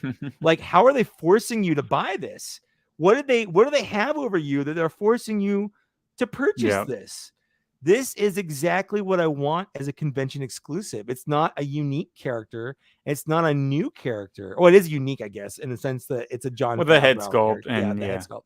But like, if you already have this, you don't necessarily want to buy it again. Yeah. But for people like us, where we have a Dave Filoni and we have the George Lucas Trooper, we want a nice little shelf of our creators in Star Wars garb. Yep. So and I would just ask those people: would you rather have the convention exclusive that would be hard to get be this, or would you rather it be a B2 battle droid where everybody and their mom is going to try to get it, and it's going to be insane on the secondary market, and they might release it in the main line later down the road, of course, but still in that packaging, a little earlier and sooner, you would rather not have it be something that's wanted by the masses. You would rather it be something that's going to be like maybe half, or if that, the collectors that collect this stuff is interested in. And I'm interested in it. You're interested in it. I think most people I've talked to a lot of people that aren't interested in it. And that's exactly what this should be. So, that's absolutely a great point. Like, you don't want this to be something that everyone wants. You want this to be something that only some people want. Because it's already hard enough to get when it's something that not everyone wants. Like you said, there are a good chunk of people that have no interest in this, and it was still not super easy to get. And there are still going to be people that didn't get one that want one because they missed it for whatever reason. So I'm big shout out to big shout out to you for sending me that QR code. I was so excited for that. And I can't wait until next year's celebration because we're gonna get our Kathleen Kennedy Leia body or something, right? Everybody's looking forward to that, I'm sure. We got Favreau, George, Dave. We're missing, we need Kathleen, right? I'm sure that would sell like hotcakes. Yeah, I'd buy one. I honestly, what I really want. There we go. I turned off the camera zoom thing. What I really want is John Williams as that character from The Rise of the Skywalker. Cantina, his bar Cantina. I want that. That's what I want. I need a John Williams action figure, which is something I never thought I'd say, but I definitely want one. Yeah, absolutely. So you got anything else to say about that? Next up is I think. So I don't think we have to go over this too much, but they did talk about the selfie series was leaked. I don't think it was leaked, so it hasn't been announced. Yet. No, this hasn't been announced. Revealed. It got leaked at the same time as the HasLab. So for $60, you'll eventually be able to get your face. Whether it'll look good or not, we don't know. I didn't ask about this because I knew the answer was they can't comment on it, so I didn't even bother bringing it up. Like it was, I don't want to waste time. Are you gonna do that when it comes out? 100%. 100%. Yeah, I'm doing it. I'm probably gonna do the Mandalorian body. I think I'm going that an X-Wing Trooper. I just don't like that it's the old mold. It's the old mold. At least the one we see. Yeah. So again, we don't know really anything about this. It hasn't been officially announced. Yeah. But it's just been leaked. Also, and you can go on my Instagram for pictures of that. Yeah. It's also in new plasticless packaging, which is what I'm assuming what kind of the Black Series plasticless packaging will kind of look like. Could be. But I know they're doing it for Marvel too. They had the same box, so I think that might just be. It could be just the same for all of us. They're doing it for G.I. Joe, Marvel, Power Rangers, G.I. Joe, Power Rangers, and Ghostbusters. So if you ever wanted to be in any of those teams, if you ever wanted to be a G.I. Joe, if you ever wanted to be a Power Ranger, you basically send them a picture of your face. We don't know like how many or whatever. Don't know if you need like 100 pictures of your face. But they will make a figure of you essentially. And I think that's awesome. I know some people are complaining about the price, but I don't think people realize if they went to like a customizer and had them sculpt them a head and paint it, just the head, like no body or whatever, but just the head is going to cost more than $60. Like getting a custom you for $60 is a steal. Yeah, absolutely. I just hope I think they should do like a Darth Vader body or something, you know. Sure. Also, and Boba again, Fett. They might do more. We haven't seen everything. That's the thing. Is the site they pulled all the stuff from was a dev only site, and it had a bunch of other like red herrings. There was like a $2,000 Ant-Man on there. Like it was priced at $2,000, and it just looked like Paul Rudd's Ant-Man. You know, so like who knows what's really happening there, but. The HasLab was on there, and that came true. So, we're shout out to Lane Speeder Luke for providing that. Never mind. I'm not supposed to say that. You didn't say anything. I didn't say anything. Maybe this will be cut. Hopefully, I don't know. Well, people watching it live, we can't cut anything, Zach. You can cut on the audio, right? I can maybe, but if I want to do that much work, it's gonna be like a 4-hour podcast. Just leave it in. Shout out to Lance Peter. What I was saying. Shout out to Lance Peter Luke for being a Patreon member. That's all. There you go. That's all you were saying. He knows what I'm talking about. Thank you for being a Patreon member. Yes, Lance Peter Luke. That's right. But Reva, this badass character, and I don't care what anybody has to say. I think she's badass. Agreed. She's cut from the same cloth as Anakin Skywalker and Kylo Ren. She is more of a Skywalker than Rey is, and I think Rey's a Skywalker. She has a temper. She is single-minded, and she will throw a fit. She'll cut off a hand. She will. So 100% new sculpt here. 100%. It seemed like all weekend, every time they revealed a figure, they were saying. We got all new sculpts, brand new from the ground up. Everything revealed this weekend was all brand new. Yeah. So we got Reva. They actually, is really cool. They announced her in all 3 lines. So we're getting 2 3.75-inch versions of this in the retro line and in the regular TVC, and we're getting a 6-inch version of her. And I think she looks gorgeous. Yeah, this figure is amazing. It looks just like the actress, in my opinion. I'm surprised at how, since we know what they went off the concept art for a lot of these, but how accurate a lot of these are. Because a lot of times we'll get concept art and it's like, oh, this changed between when Hasbro got the images and then when the show came out. But these Inquisitors and the stuff they revealed is like super accurate. So she's, I believe, number 2 in the line. Obi-Wan, which they've already announced back on the 4th, is number 1. By the way, we got that missing. Oh no, you're right. She's 3. I think Vader is 2. Vader's 2, which we haven't. No spoiler alert. Oh, but no, she's 3. And then the Obi-Wan, the missing. We got the missing accessory that we were. Yeah, Lola. Lola, the cute little robot from the show. So that's fun. But yeah, so Reva here comes with 1 double-sided Inquisitor lightsaber, and she comes with 2 single blades. Yeah, like look at these accessories. This is crazy. We're getting 3 lightsabers. We got soft goods cape. Soft goods, and it looks like it's a nice material. It doesn't look too thin and cheap. No, like I'm really liking the direction we're going right now. Yeah. How are you going to display yours? Are you going to do the double blade or 2 single blades? I guess I got about 2, right?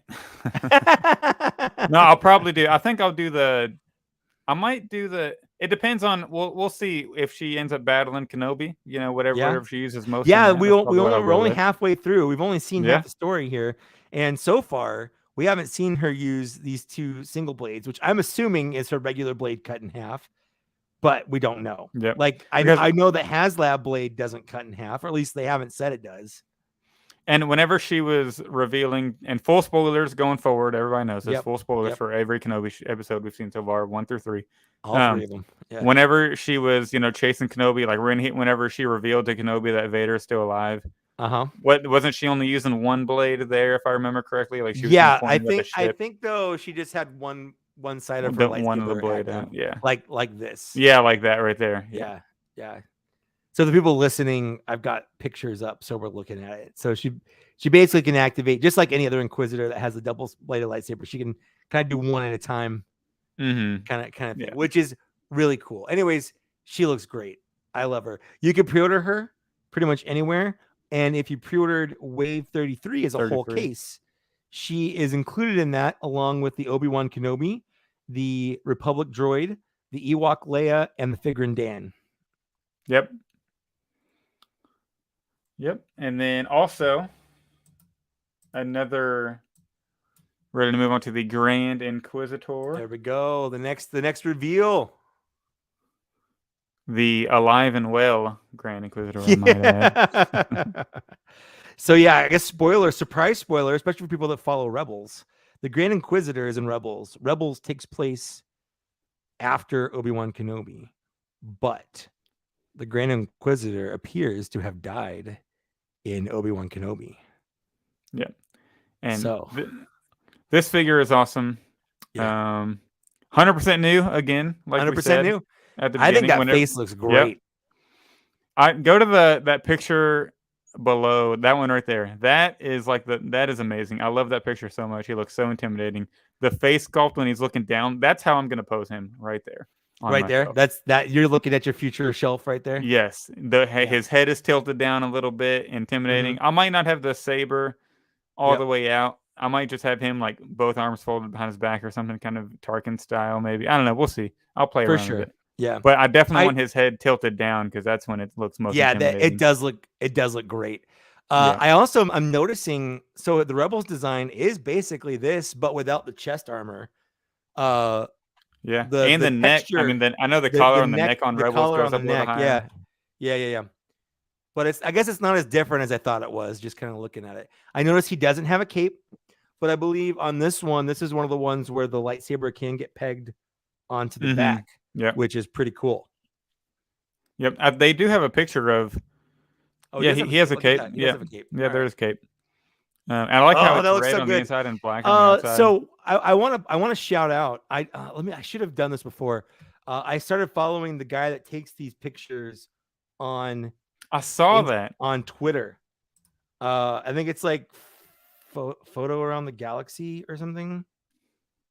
Yeah, he does the pictures for Hasbro, like the posing and stuff. He does the Star Wars one. So I've noticed recently the posing in the pictures has been better. It's better. Next level. Yeah. In the past, we've gotten these like kind of static poses, maybe one kind of mediocre action pose, but like this one with his hand behind the back and pointing the lightsaber towards the camera, his head's tilted, all these little details I absolutely love. Yeah, you can tell like somebody put time and effort into posing these. And they're not just like doing a generic pose, putting it down, and like it seemed like it used to be. 100%, absolutely. And so, just in case you're curious, this is going to be in case 34. So, which you can pre-order now. You can pre-order it now. He's number 9 in the line. So we've gone from 1 to 3, and then jumped all the way up to 9. So there's a lot in the Obi-Wan Kenobi line that we still don't know. It still hasn't been announced. Yep. So, any more thoughts on this figure before we jump to the next one? I just think it looks awesome. The red cape. I think he looks from great. The inside. I think he looks great. Absolutely. Yep. Yeah, that's really all I have to say about it. 100% new again. Yep. Next up, we got the fourth sister. Oh, is that next? Okay, fourth sister. Oh, what? I put it in order 4 then 5 because they were kind of revealed at the same time. That's how they revealed it. So, yeah. You're right. You're right. We can do it this way. It's fine.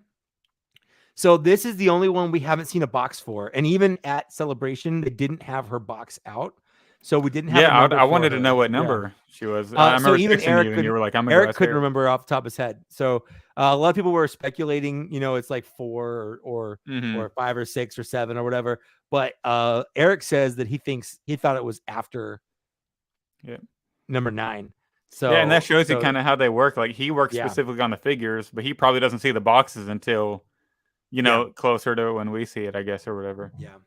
But I will say she's gorgeous. And one of the things that from Forlom to Zuckus and I, when we were chatting, we specifically looked for like they could have just reused this body, with Reva, because they're both Inquisitor girl characters, or with Second Sister, So we they did could have side by reused side. something, yeah. Yeah. We did side by side comparison. Absolutely no reuse. This is all brand new. Ground up, 100%. And I think she has the best face of them all. Yeah, Hasbro does really, really awesome with alien faces. Yes. I think my favorite thing about this figure is it's honestly might be the Imperial logo on her shoulder for some reason. On her shoulder, yeah. It just like pops. It's just silver against all that black and red, like her red from her saber and like the red on her skirt, the outlines. I think so. Like the silver Imperial logo, it looks really good. You can tell these photos. These are digital renders. These aren't actual photos because they're not in fun poses. Have you noticed? These are all very standard, boring poses because they weren't fit. Like I saw her physically at the place. They had one of her there, but even says on the bottom down here, digital rendered image, not the actual product. So that's interesting to me, I guess. Yeah, and I love even underneath the Imperial logo, like the layering of her arm, the cloth on it, like just the fat, like the jacket with like the stripes through it, kind of, and then like the contrast between her chest piece and then the black underneath it, like it's shinier, like the little armor piece, and then it's just regular, like clothes underneath. I think that's really awesome. Oh, she looks so good. I'm very much looking forward to her. But she's gonna come out not even in the next wave. So we have 33, which is the current one that's coming out next, and then 34, which is the one the Grand Inquisitor is in. This one's not even in that one. This one's going to be in 35. So you're not going to see this figure until easily 2023, like easily. Probably mid to late. Yeah. So we're not going to see this figure for a while. So we got a very early announcement for it, but I'm still happy we got it because she looks great. Yeah. The details on the face, and this isn't the in-person look. This is a digital render, but the face looks really good. Yep. All right. Like the eyes, the color of the eyes compared to the skin color is amazing. Absolutely. Yeah. So next we got the fifth brother. He's next in line here. Right here. Another real good one. Yeah, and he's big too. Yeah, he's big. I'm glad they didn't deluxe this one. Oh no, yeah. I mean, he takes up a good chunk of the box. Yeah, he does. Yeah. Yeah, it looks just like the character in the show, it really like face does, wise and the facial sculpt. And yet, this is another one that's ground up, 100% new. 100% new, not shared with the Grand Inquisitor, not shared with anybody else. So all of his body parts are brand new. Everything looks great. Even his lightsaber, is different from the other ones. Like they all have unique lightsabers, even though they share the same circular design. Like it's still different, which is pretty cool. Yeah, I think his armor looks so good, where it goes up to the chest, and then like the arms are like kind of a different color of like a gunmetal blackish color. Absolutely, where it's like reflecting a little bit there. So I believe he's number 5 in the line. He is, right? Did I say that? No, or is he 4? I can't remember. He's 4 or 5. I posted it. I posted it, but now I don't remember. Like I took a bunch of pictures of him. I'll look real quick because I wanted to get like a deep dive in there because I was really curious about how like the lightsaber connected and stuff. And a lightsaber does have a peg, and that peg goes into his back. And if you look at it, the peg's actually pretty thick. So it is really long. Yeah. It's really long. It's very noticeable, but I think it's easy to display in a way where you can ignore it. You don't have to see it. Basically, I guess is what I'm trying to say there. Yeah. I had it written down. Here's the box. I got it right here. It's number 4. Well, that's a missed opportunity. Yeah. Why wouldn't they make the fifth brother 5? And when it's they staring him in the face. fourth sister 4, yeah, no, yeah, it's staring him right in the face. Come on now. Yeah. But he looks good. I think he looks spot on to what we're getting in the show. So I'm looking forward to having on my shelf the Grand Inquisitor, the second sister, and all of them. And I wish we got a second sister now with the face, like with Trilla's actual face. Yeah. So and a real quick, just a real quick before we jump off Inquisitors, like I want to mention like the new sabers that we're getting in the line now. Oh really yeah, vibrant color blades. Vibrant colors. We're gonna talk about it later on with Darth Maul and Vader too. But like these sabers are insane. Like we saw it. I think the first time we saw it was with Creel, right? We noticed that really. Yeah, Creel's is bright. Even like Ahsoka here, like her. With the whites. Yeah, her white sabers are they're very, instead of being kind of a pale clear, they're just opaque white. And I feel like that's one of the things they're doing is they're just making the sabers less translucent, which brings the color out a lot more, which I appreciate. I think it looks a lot better for sure. Yeah, they like these, especially like the red sabers against the black background and the mostly black wardrobes that these Inquisitors wear. Yeah, like they look good. Like these look really good. Agreed. All right. I just want to give a shout out to the sabers. Next up, we got the 2-pack Obi-Wan Kenobi Darth Vader concept. Yeah, we can't bring this up because it's not available for pre-order yet. That is true. You can go to my Instagram. I posted it there. But that might be a lot of effort. No, I'm gonna do it. I'll do it. For the people watching, we'll check it out. I think I posted pictures of it anyways. I may not have. I don't know. Maybe I can post them real quick. Go to like. See, I only put on Yak Face. I know it'll be on Yak Face. Yeah, go to Yak Face. Yeah, Yak Face will have it for sure. Yak Face has everything. Wow. This is not a plug for Yak Face. Doesn't need plugs. Yak Face is a plug. There we go. No, he's a great guy. There we go. Obi-Wan Kenobi and Darth Vader. Ralph McQuarrie. I am the target market for this personally. Like, I'm not big on like concept art stuff. As far as like buying posters or like the books, like just concept art books for things. But like specific figures like this that are, I'm probably gonna keep these in the box just because they look so cool. I might have to buy 2 of these, to one to rock, one to stock. You never know. But I think I'm the target market for this because I really love like niche figures. I love that Ben Kenobi with the Kenner, the orange or red or whatever it is. I hope that we get a Darth Vader like that one day. That's what I'm kind of banking on. But I really like this. It's something different. Like, it's not something everybody needs. It's a Shop Disney exclusive. How do you feel about this 2-pack? I know you're in on it because just I'm a completionist.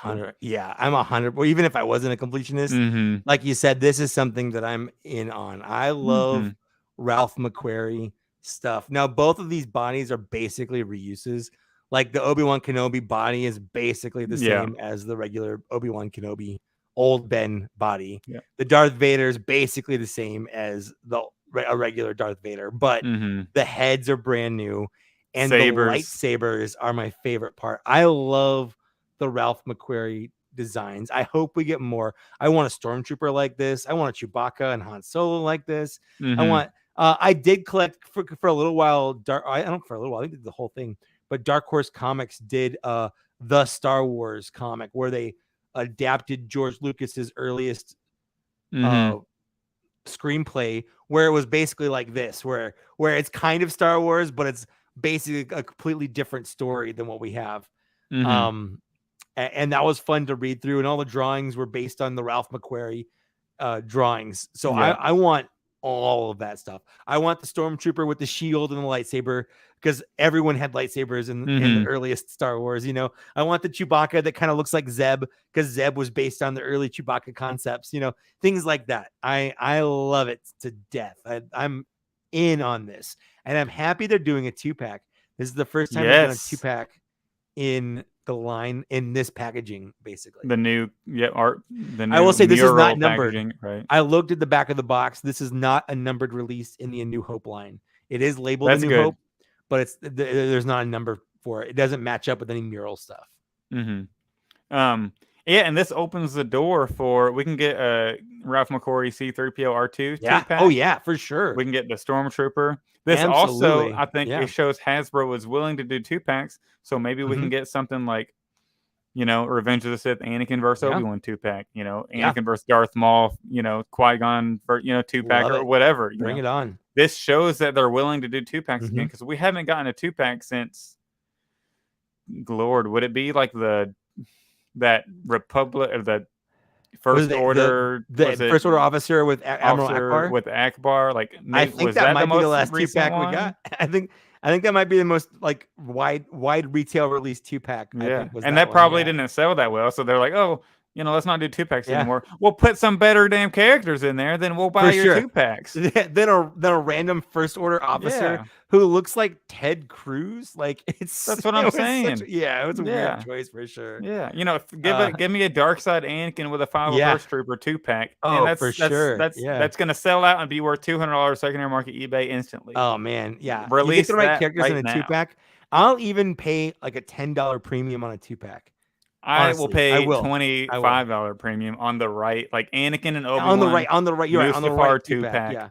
I will pay secondary market price for one. I don't care. I need that in my life. This 2-pack, based on current pricing, should be $50.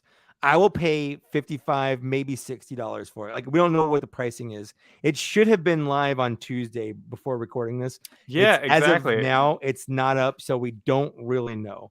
But like you said, it's going to be on Shop Disney. I believe it's also going to be at Disney parks as well. Yeah. So. Yeah, I was hoping this would go live. And funny story for those listening.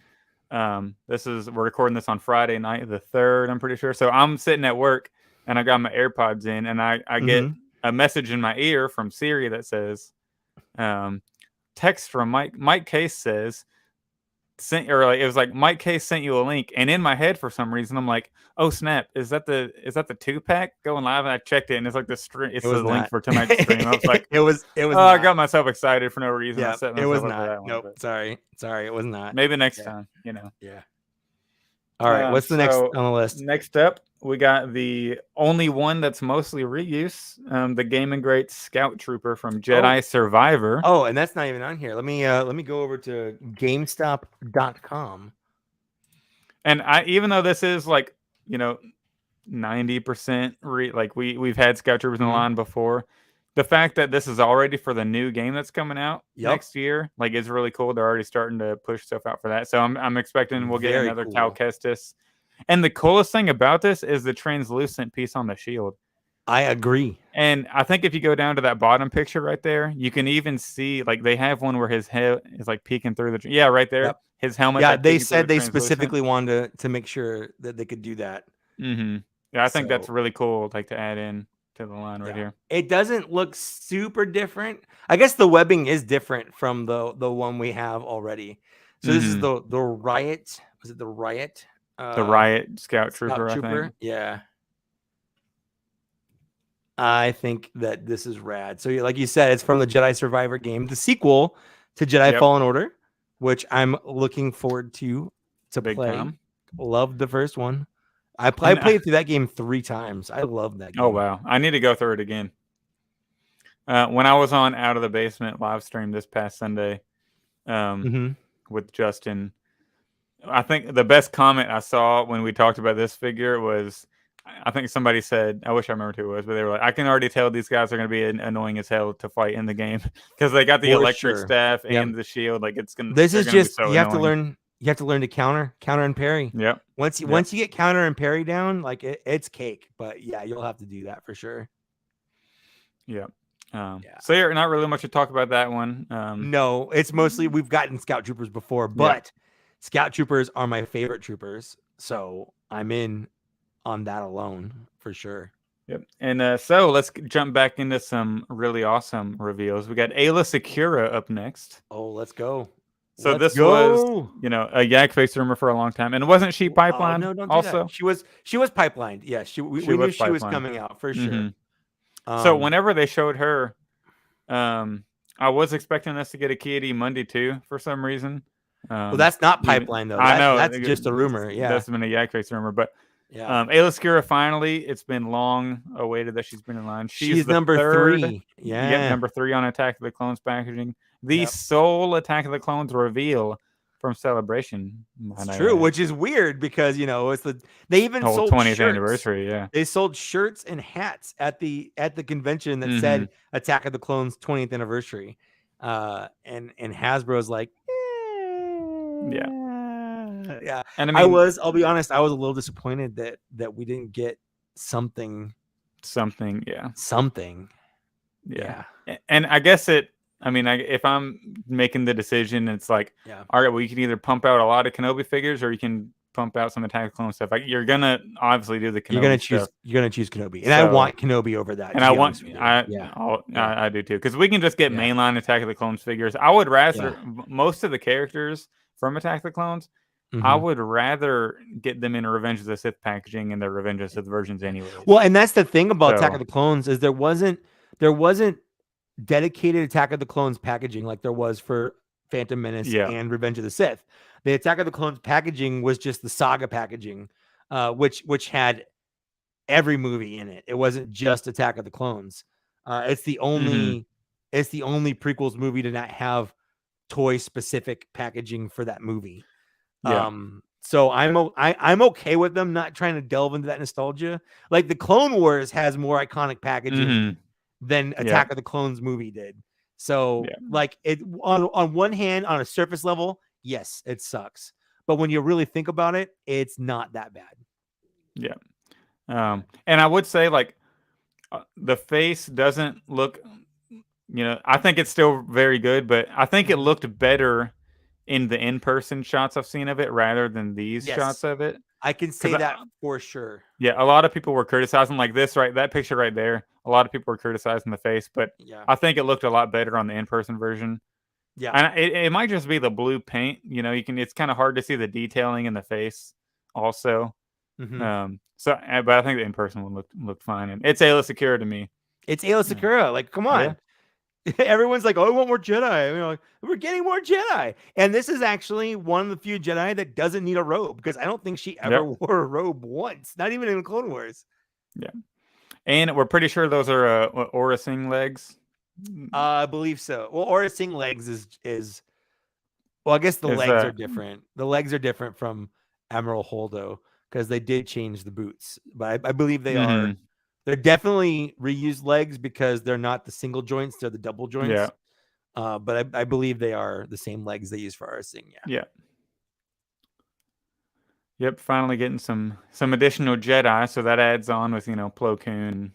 Oh, for sure. And Fisto, and Mace, and all them we got. Yep. But now going to the other side of the spectrum. Now this is probably one of the most looked forward to figures in the fandom. I'm pretty sure it was on my top 10 list. You already know where I'm going with this one. The Darth Maul. I'm clicking on it. Yeah. I thought you were about to click on Grief Karga. Yeah, you want Grief Karga, right? Everyone wants Grief Karga. Actually, yeah, that was everybody. That was on everybody's top 5 list.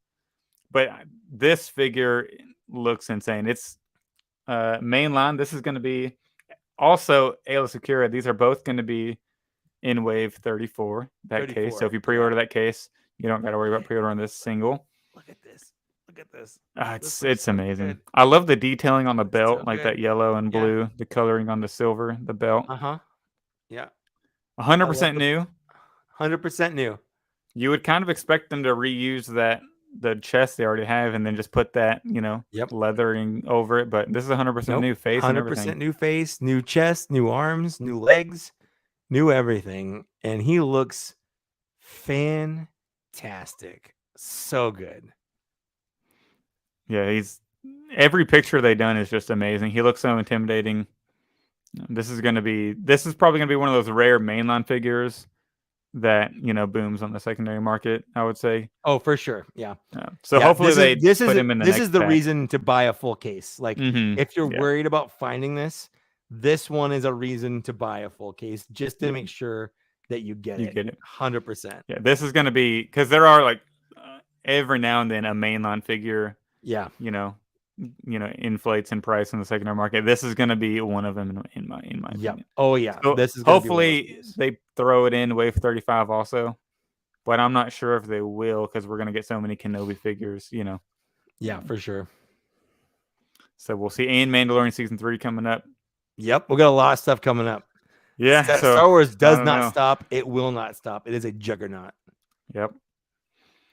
I don't have anything else to say about it. Just other than I want it. Like I just want it.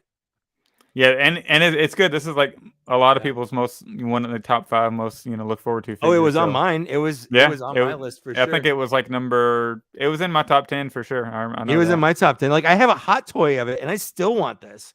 I have a $300 version of this toy, and I still want the $25 toy. You know? Yeah. Like I love this so much. I love the design. I love those episodes. The Siege of Mandalore instantly went to my top favorite episodes of the Clone Wars. Yeah. Yeah, the scalpers are going to be all over this one. Yeah. That is for sure. So pre-order the case. I encourage pre-ordering the case. So this case is it's slated to come out February 1st, 2023.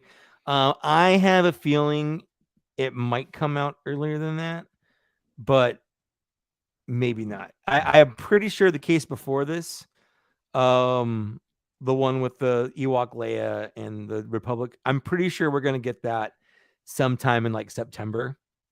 Yeah. Maybe October. We might get this wave right here, maybe in December, maybe a little early. I'm sure it'll leak out a little bit. Yeah. It'll start leaking out and then the cases will come. Kind of like how 32 is. Yep. Yeah, for sure. Somebody was like, "Oh, I'm excited for this, but I'm not not excited to get it in like until 2023." But it's like they're doing that. They're under promising, over delivering type thing. Exactly. So, they would rather say, "Oh yeah, this will come out in 2023" and surprise you early, than say, "Hey, it's going to come out this month in 2022," and have something delay it, and then everyone gets upset the other way. So that's if you're going to be wrong, it's better to be wrong and get it early rather than being wrong and having it delayed. That's the better option for sure. Yeah. And you ready to move on to the last figure reveal? So we got Magistrate Grief Karga. This is on everybody's top 10 most wanted list. I'm just excited for the face sculpt. I mean, the outfit. It's a good looking face sculpt. Yeah. Yep. The outfit is really saw cool, it in person. I saw it in person and it looked good. Yeah. Because the one we got from season 1 does not look like Grief Karga at all. So. Or Cara Withers, I mean. Yeah. But like this one is like spot on. Yeah. The beard, with the gray in there. Because he kind of randomly had the whole like super big gray beard in season 2. It's like, well, where'd that come from? So yeah, he's got some gray in the beard on this one. The outfit's really cool. So I'm in on this one. It will be. I'm glad they're one packing it. So this will be. Yep. This will most likely be the one that's going to stay on the shelves, like the Lando. But it is good they're one packing it. But yeah, that's really all I got to say about it. I'm excited for the face sculpt. It's part of that wave, and I'm getting it. Yep, because I'm getting. I got that case pre-ordered. Yeah. So to go 100%. Over the cases real quick before we move on. So just in case people are wondering like what is assigned where, if you've already had it pre-ordered, Wave 33, which is next, is going to be Leia Ewok Village, Obi-Wan Kenobi Wandering Jedi version. Darth Vader is going to be 2-packed, the one from Obi-Wan Kenobi. This one right here. Yep, that one right there. Reva, Fifth Brother, Figrin Dan, and the New Republic Security Droid. Wave 34. So it's a solid wave. It is a great wave. Because yeah. Vader is 2-packed, and then you can offload that Vader pretty easily or keep it in the box. I've already got someone that wants my lined Vader. Up. Yeah, I'll have an extra one, so I'll find somebody. Wave 34 is another very solid wave, but we got some. It's going to be Ayla Secura, Darth Maul Clone Wars Season 7, Grand Inquisitor, Magistrate Grief Karga. They're repacking the Obi-Wan Kenobi Wandering Jedi. Yep. And then we have 3. A little bummed about that, but I get it. Yeah. I get it. Main character, new show, Well, these aren't official. These are rumors. Axe Woves, Grogu Season 2 from the pipeline. That's in the pipeline. That's so because the label is San Diego, and so far Mandalorian figures have California names as code names, so it's a good guess. I don't know how different a Grogu will be. I'm not looking forward to it. Yeah, so we're getting a Grogu mainline figure. But hopefully it comes with a lot of accessories to make it worth it. But I pre-ordered the case, Yeah. so I'm gonna get it. Yeah, you're gonna get it anyway. Yeah, for sure. And then there's one figure, and this has nothing is double packed. So we're getting one figure. It's a mysterious figure right now. So that's the case. Is that the Fairfax one? I just put 2 question marks on our little comments here on the side. But probably it's either that or Axwolves. So yeah, those are the case breakdowns. Which someone in the chat just asked. Hey, there we go. Yeah. Sorry, I'm trying to go to the Target. Josh asks, which wave do you prefer, 33 or 34? Oh, that's tough to say. That's don't do that to me, man. We got Darth Maul in one and the new Obi-Wan Kenobi, Vader, Reva in the other. Yeah. Maybe 33, just because 34 includes the repack of the Kenobi and the Grogu season 2 thing they're doing. That's not but I don't know. That's really tough. I'm looking forward to both of them. Yeah. Because the other one is still very solid because we're getting 2-pack Darth Vader and all those other new ones. So, but you're pulling up the Target exclusive Kenobi. Yeah, hold on. Let me get into my account so I can get my order, so I can find the picture. I don't want to give out any personal information on here that may or may not. Do you want to talk about the pipelines while you're pulling that up? Yeah. So they announced 2 pipelines for the Black Series. They're both from the Old Republic remake, Knights of the Old Republic remake that's happening. We're getting a Darth Malak to go with our Darth Revan, and we're getting a Bastila Shan, Darth Revan's erstwhile sort of love interest, I suppose. Mm-hmm. So I'm looking forward to getting those. I'm glad that we're delving more into the Old Republic. I'm looking forward to the Knights of the Old Republic remake for sure. I am looking forward to the remake, but I'm not too high on these figures right now because I've never played Knights of the Old Republic. So I honestly just pre-order them anyway. You will be. Yeah, I'm definitely gonna get the game, and I'm sure. Do you have a Revan? Do you have a Darth Revan? I have a Darth Revan. I haven't opened him yet. He's still sitting right there in the archive box.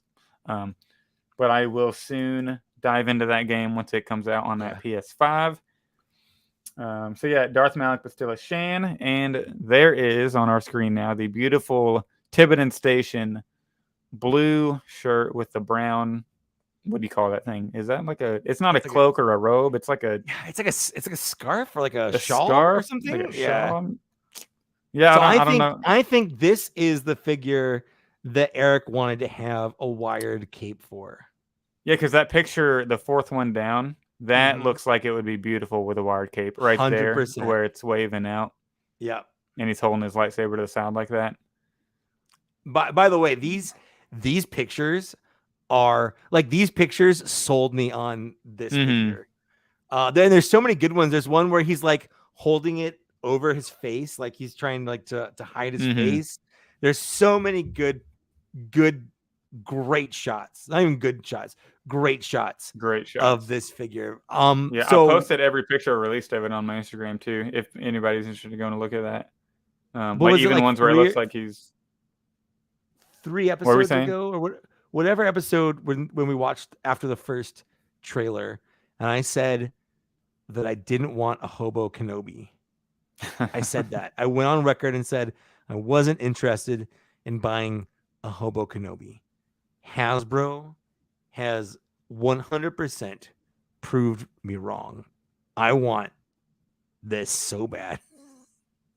It's stupid. Yeah, I am kind of more interested in this one than Me too. The main one, the one where he's like whenever he goes off planet and he actually looks more like a Jedi. No, this looks so good. Yeah, I want him to come on his Eope. Right. And this and I love the backpack. I love his blaster that he has. I wish he came with a little like knife and like a pack of meat or something.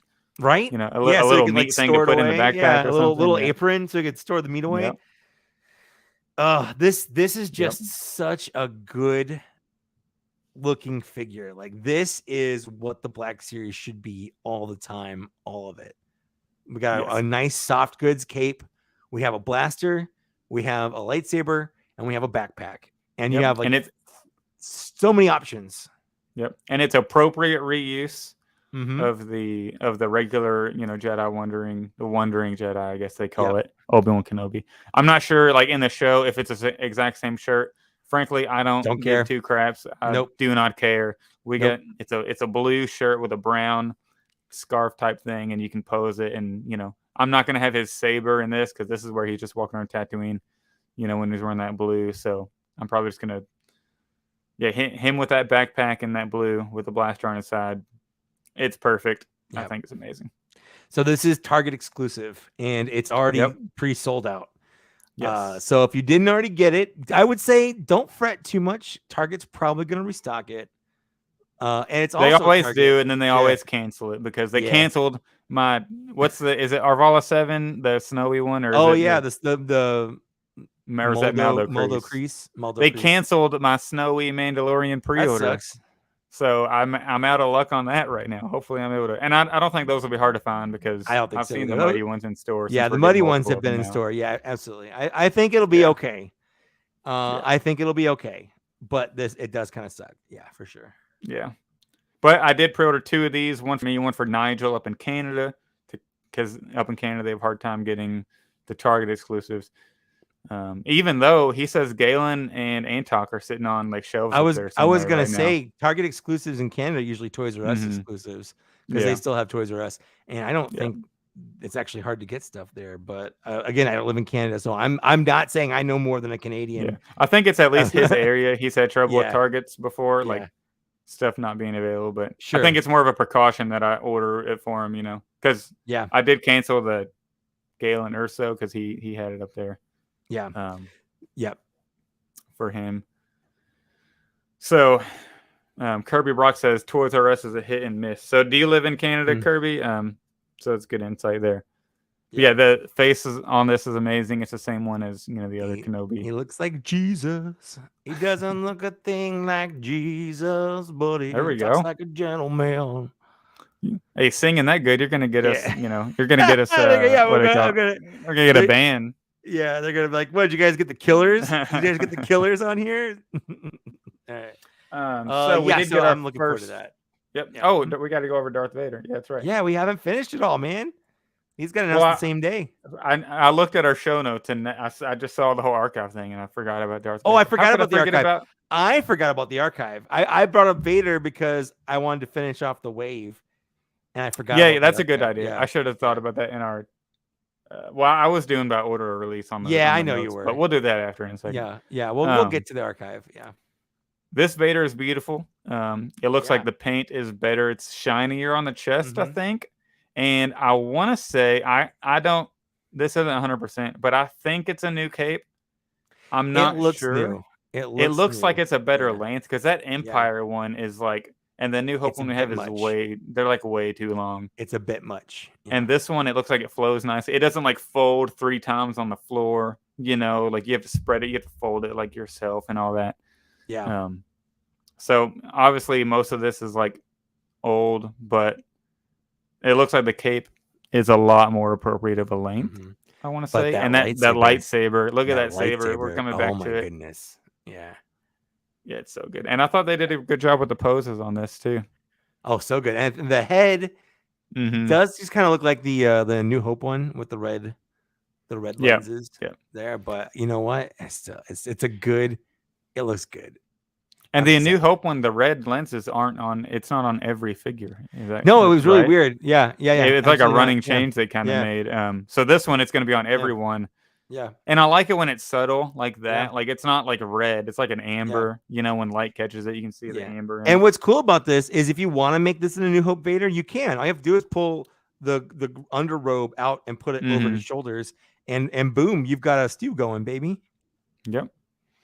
Yeah, and now we need a Vader with a removable helmet and the burnt Anakin, the burnt Hayden Anakin underneath. We need a burnt Hayden Anakin, absolutely. Yes.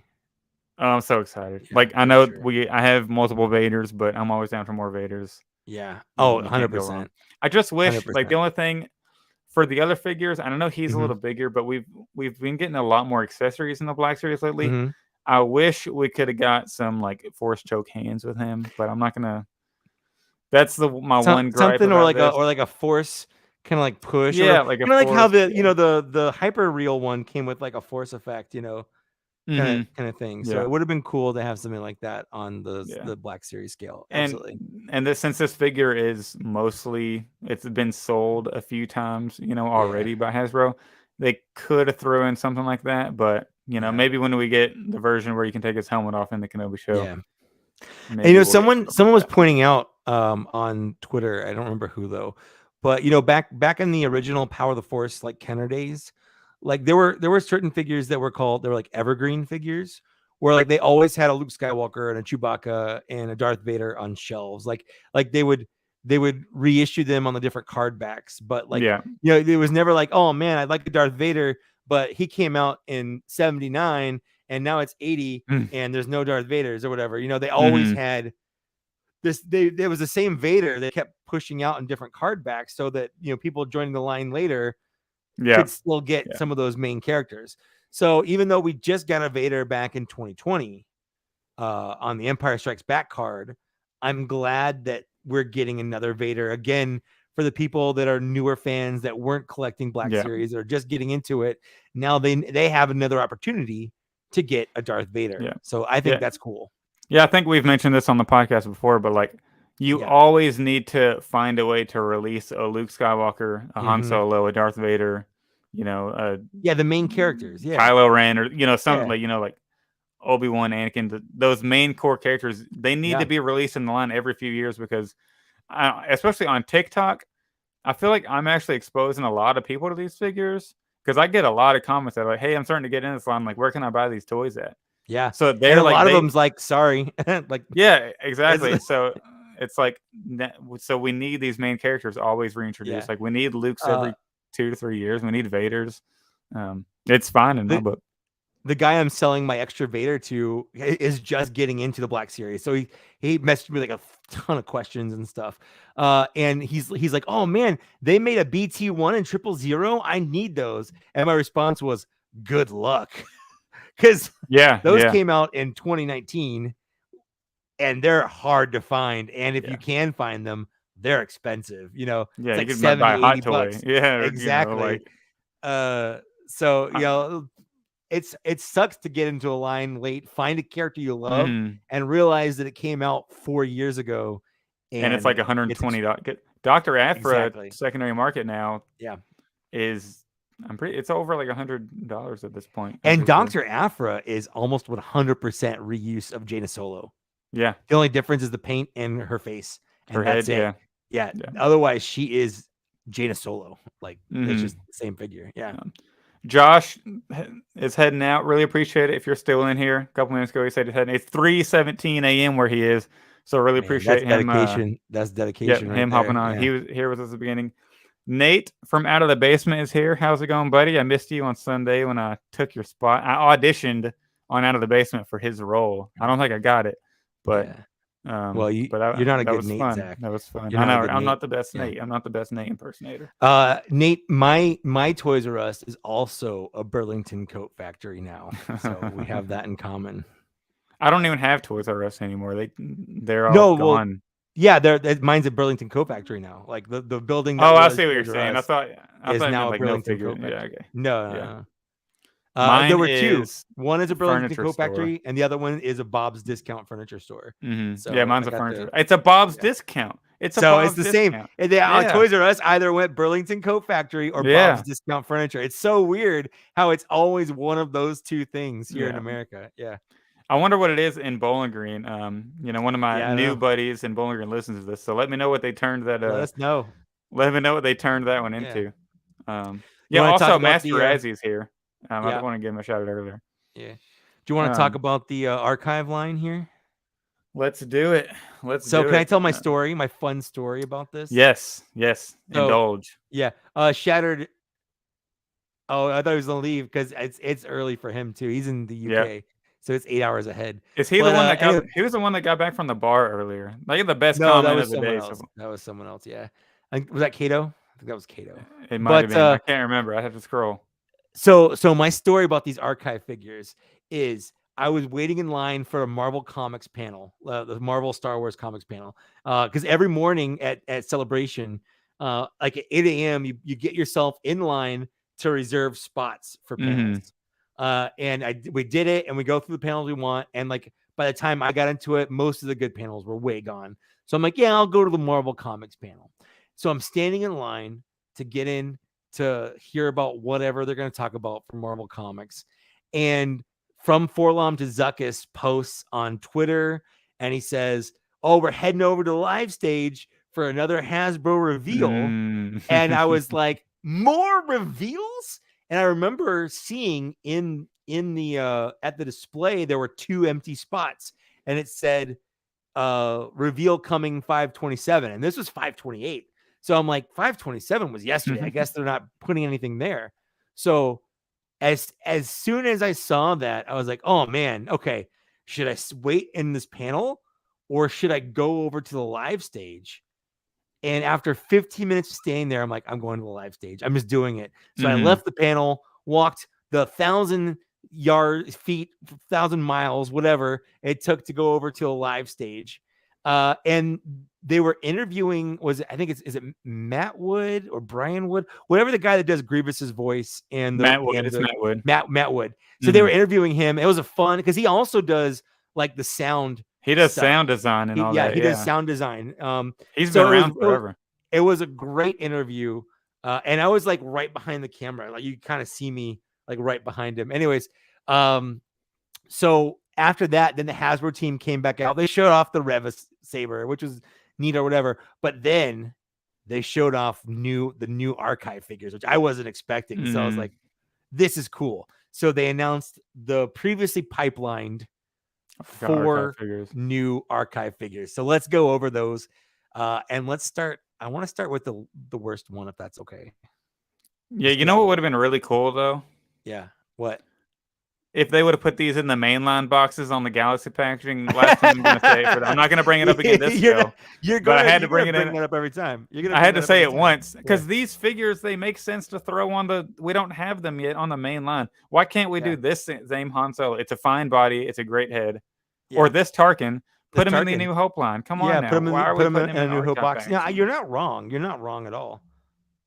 Anyways, so yeah, we're getting a re-release of Tarkin. So again, kind of what we were talking about before, though. If you're new to the line and you're like, man, I'd love a Tarkin, now's the time, buddy. Now's the time. But there's no change. Now is the time. Yeah, they didn't do anything for this. It's just I'm not getting this one since I have the other one. Same. Yeah. There's no reason to get this if you have the original. It's the exact same. And this is another one that flies in the face of whenever you talked about your interview with Eric earlier, and they said for archive they go online for secondary market and they look at what hasn't been released in a long time. But it's like, why are we doing the Skiff Lando and the Tarkin? You know, those are pretty easily available, I guess. But yeah, no, it's true. It's a good point. And again, I'm just gonna get this out of the way. We're getting a Chewbacca. So if you don't have a Chewbacca, this is a good Chewbacca to get. He's going to have digital face printing, which doesn't mean a lot for a Wookiee. The face does look better. It does look better. And honestly, I've got this pre-ordered because I think the color looks a little bit better than the one I have. And I think the face looks a little bit better. So I'm going to get it. Yeah. I'm holding off on this one for now. I'm going to wait until people start getting it to see what it actually looks like in hand. To see how like the mass release, you know what I mean? The mass release in hand to see how much better it is, and if it's significantly better, then I'll get it. But I'm fine with the Chewbacca, I have now. Yeah. Oh yeah. It looks like he's a little sweaty, you know what I mean? He does. But the big ones, let's do this one. Do Han Solo first. The first one they showed off here. Let's go. That is amazing. So this is a re-release of The Force Awakens Han Solo, but instead of doing digital face printing, they gave him a whole new head, which is completely different. Yeah, which is different. They've never done that for an archive release before. They're breaking the rules. Because usually an archive release is a straight release. A straight release, yeah, of what's before. Which makes me so mad because why couldn't they do this with the Obi-Wan Kenobi that doesn't look anything like you in the trailer? Yeah. Come on. Well, he said they had the budget to do a new head for whatever that means. I don't know. But you don't have a budget for an Obi-Wan Kenobi. I don't know how they work that budget. But Eric specifically said we had the budget to do a new head on this figure. So by the time they were doing the printing, it wasn't that much more just to do a full new head print or sculpt or whatever. I guess I don't know. I'm not complaining with Obi-Wan because it looks great. But you're right. I do wish. For this, for this, I'm not complaining at all. But I'm just like the other figures. No, you're not wrong. That Obi-Wan Kenobi's terrible. Yeah, it's like when they did the Anakin. You know, like, come on, we need a better Anakin, we need a better Obi-Wan. Yeah, 100%. We I'm 100 versions of those. Yeah, but I'm 100% in on this Han Solo. I got this pre-ordered. Same. So yeah, I think it looks awesome. It looks just like it did in the movie. So great. I would have been fine with. This looks so much like Han Solo. Yeah, I would have been fine with the old head with gray hair. Like I would have still got it, but this, like the whole new head, it's fabulous. Absolutely. And then lastly, the big one. Yeah.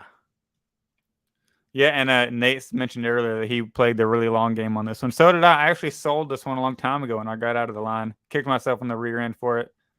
But finally getting it back. So the new tooling on this, is it? Well, let's see what it is for people listening. Legs? This is Princess Leia Organa as Bausch, which is a figure they released back in 2014 at the very end. I think it was the last wave of Phase 2 figures before they switched over to the red numbered the boxing. blue line. Oh yeah. And it was in the blue line. Yeah, and that was the hardest wave to get because I don't think it ever really got released in stores. Not that I know of. I never saw it at like Target or anything. The only reason I got this because I ordered the whole case off of I think Entertainment Earth or something at the time. Did you get 2 of it? Because isn't that when they did? No, I only got. They had them they had the case broken down into 4-packs. So I got this. I think I got like Emperor Palpatine. And I don't remember what it was. I had to go look at my order. I was like, wasn't that back when they released 4? They released like 4 figures at a time. It seemed like. Yes, it was a 4-figure case. Yeah. Yeah. So I didn't know if they would double pack each of them to make it 8 or 6 or whatever. Yeah. No. So, but at the time, this had the best Princess Leia likeness, but it was way tall. Way tall. It's way tall figure. Like Leia's short. It's a good Boosh, not a good Leia. You know what I mean?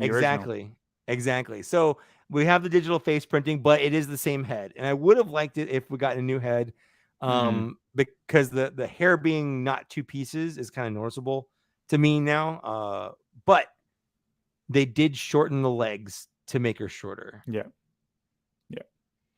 Yeah, so she's going to be in scale now, so I'm 1,000% in on this one. This is the perfect archive release. Yes, I would like to have it in Return of the Jedi packaging, but it's not that big a deal. Nope. As I calm, my blood pressure rises. But they're actually retooling archive figures now, which is cool. So hopefully going forward, we'll get more like this. Which is weird because the C-3PO we got was just a straight Walgreens C-3PO release, and that was a terrible figure with no elbow articulation. So I don't know what's going on there. But at the same time, in the same wave, the Palpatine is the one from the chair box, the Amazon one, not the one that came out way back in Phase 2. So but with the Phase 2 head, right? Right. The old head with the new cloaks, the soft Kit Bash. cloak. It's like a Kit Bash Palpatine. Yeah. But yeah, so that's cool. I'm 100% in on this and the TFA Han great additions. Some very fine additions to the collection. These will be very fine additions to the collection. So I remember whenever you said you didn't, because a lot of times they announce these pipelines, but you already have most of them, and you're like, well, I guess I don't got to buy all of them. So you're getting 3 of these ones. Yeah, I'm definitely getting the Chewbacca, and I'm getting the. What I might do is take the bowcaster from the Chewbacca I have on my thing now and put it in the hand of my ESB Chewbacca with the C-3PO, because that one didn't come with the bowcaster. It just came with the little blaster, and I just prefer a bowcaster. But I'm getting that. I'm getting the Harrison for the Han Solo, and I'm getting this Leia. Don't care about Tarkin because I already have him, and he's not different. Yeah. Dang Chez. I think he just hopped in recently, right? Yep. So go back and watch the Patreon pre-show to see who won the It was not you. It wasn't you. Sorry, man. But you made it halfway. I don't remember when he got eliminated. But yeah, so that's the archive versions or the archive figures. That's it for figure reveals. We have we have a rumor. We have one rumor. Yeah, we have a rumor, and that is Yakface did some researching. Well, I think a lot of people have done some researching. Yeah, and it looks like Tika the Jawa merchant is going to be number 4, number 6, 6, I think 5. I don't know. I don't know the numbers off the top of my head. But it looks like we're getting a Tika for sure, which is cool. You know, hopefully he'll come with the. It looks like he'll probably come with a little cart, cart full of stuff, full of junk. Like that would be cool. I'd be okay with that. That'd be cool. Yeah. That scene was so funny whenever he was like, if you're going to steal my stuff, can you at least clean it first? He's like, that costs extra. Yeah. Cleaning costs extra. Yeah. It's fun. It's fun how they're kind of fleshing out Jawas in the newer media. Like, you know, with the whole, they have so much more personality. Jawa. They have a lot more personality in The Mandalorian and in this. It's definitely kind of. Yeah, cool. And you can sense that you can get their personality from A New Hope, but now that they're diving into that so much further and how they're just like, they don't care. They're going to rip you off. Yep. Like they don't give it, and they're funny and they're like cute while they do it. So yeah, exactly. So yeah, that's all the news. So now, thank you for coming to the podcast for your Black Series chat discussion. But now, please stay for our Kenobi chat. This is our first recording since the premiere of Obi-Wan Kenobi. Yep. So we have to talk about it. We know we're a toy podcast. Yep. But we absolutely cannot. So I guess do you want to make us? You want to make us normal on the screen now, and then I guess I can. Yeah. We'll dive into that. Mate, let's do a question real quick because there was a question I saw earlier. I kind of wanted to go over really fast, but I forget exactly who it was. But it was basically it was Shattered for the people that one I think for Revenge of the Sith. I kind of want like an all black because the question is for the people listening. By the way, yes. I keep jumping ahead. You keep jumping ahead. It's okay though. It's all right. We're missing figures in the Galaxy line from Revenge of the Sith, The Force Awakens, and The Last Jedi. What colors would you like to see attached to each film for the packaging? That's a great question. Yeah. Honestly, I have no idea. Maybe has there been like a red? Well, Attack of the Clones is a really dark red. Okay. I think Last Jedi should either be a really bright red or a white. Okay. Because the crate, the white with the red underneath, or a mix of both, like maybe white fading into red. Yeah, would be neat. Maybe TFA, I think yellow, but like a darker yellow because I know Clone Wars is brighter yellow. Yeah. And then Revenge of the Sith, I kind of want like a dark gray or black. I think that would look really, really cool. Like different from the Bad Batch. I can't remember what the Bad Batch is. Isn't it like a dark gray? It's like a. Isn't it like like a dark maroon? I don't know. I don't know what it is. No, it's like a really dark maroon. Is it? It's like a dark maroon. You're colorblind. I win this. I'm very colorblind. Yeah. I win this. No, I'm not. Well, hold on. Yeah, you have it. I'm pretty sure it's a really, really dark maroon, isn't it? Yeah, it's a dark red. It's a dark red. It's a dark red. You're right. And I know Attack of the Clones is a darker red, so I mixed those up. Yeah. So Revenge of the Sith, I think it should be like a black because that shit gets dark. That movie, and then TFA yellow, Last Jedi bright red or white would be my guess, or what I would do, I guess. For sure. Oh, Lance Peter Luke is here. Yeah, just in time for us to talk Kenobi. No, you didn't win, but we were sad when you lost. Just to make you feel better. Yes, we were. We were sad. I cried 96 tears. It got intense. That giveaway got insanely intense. Like seriously, we had people eliminated back to back. Like if you want to see a good tense time, join our Patreon and go watch our drawing of the competition to see who won, because it was harrowing to say the least. Yeah, we had people with 2 of their slots left on the board, and then back to back gone. That happened twice. It happened twice. Yeah. It was insane. Yeah, it was nuts.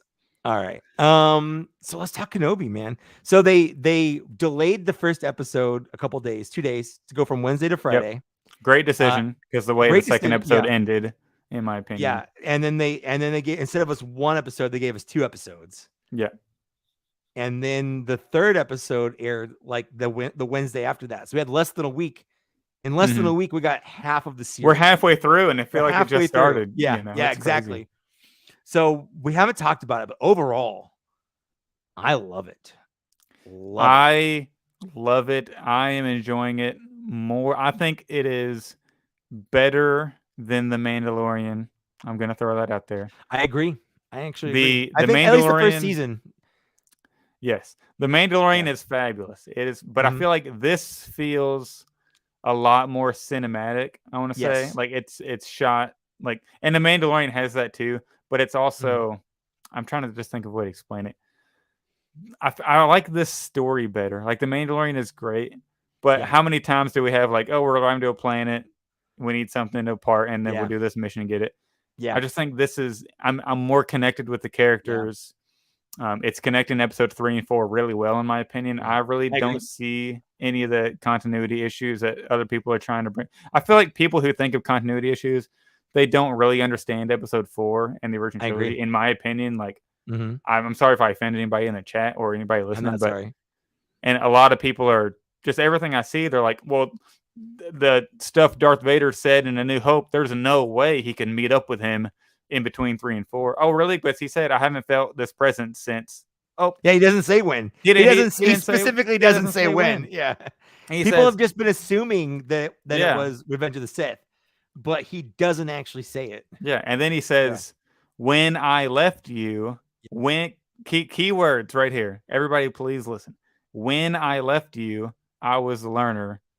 Then now I am the master. You know, however the paraphrase, however that goes.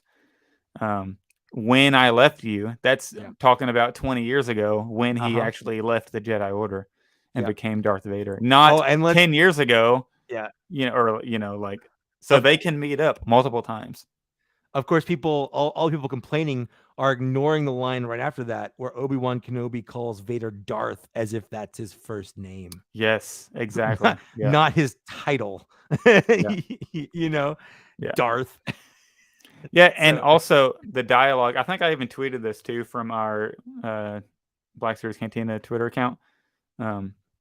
There's dialogue in Return of the Jedi that hints that they would have met up, because Obi-Wan Kenobi is trying to convince Luke to kill him. Like, he's saying he's twisted and evil. How would he know he's twisted and evil if he's never come across him? Yeah. Vader tells Luke, Obi-Wan once thought as you do, hinting that they could have met up, and Obi-Wan tries to pull him back to the light one more time. Yeah, because they've clearly had conversations after Revenge of the Sith. Yeah, and if your reply to that is, well, Obi-Wan, he could have been referring to Obi-Wan trying to save him on Mustafar. Obi-Wan did not try to save him on Mustafar. Not even a little bit.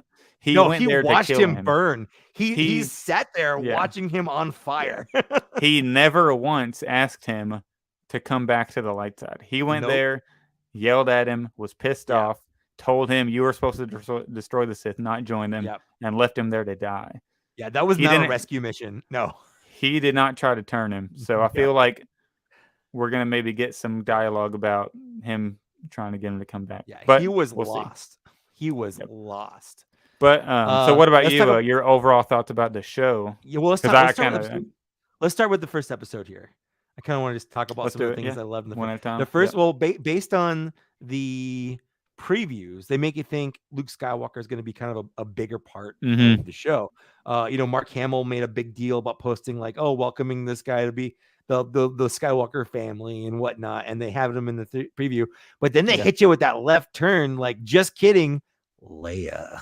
Like, I was not like, so good. I am not expecting it, and I loved it.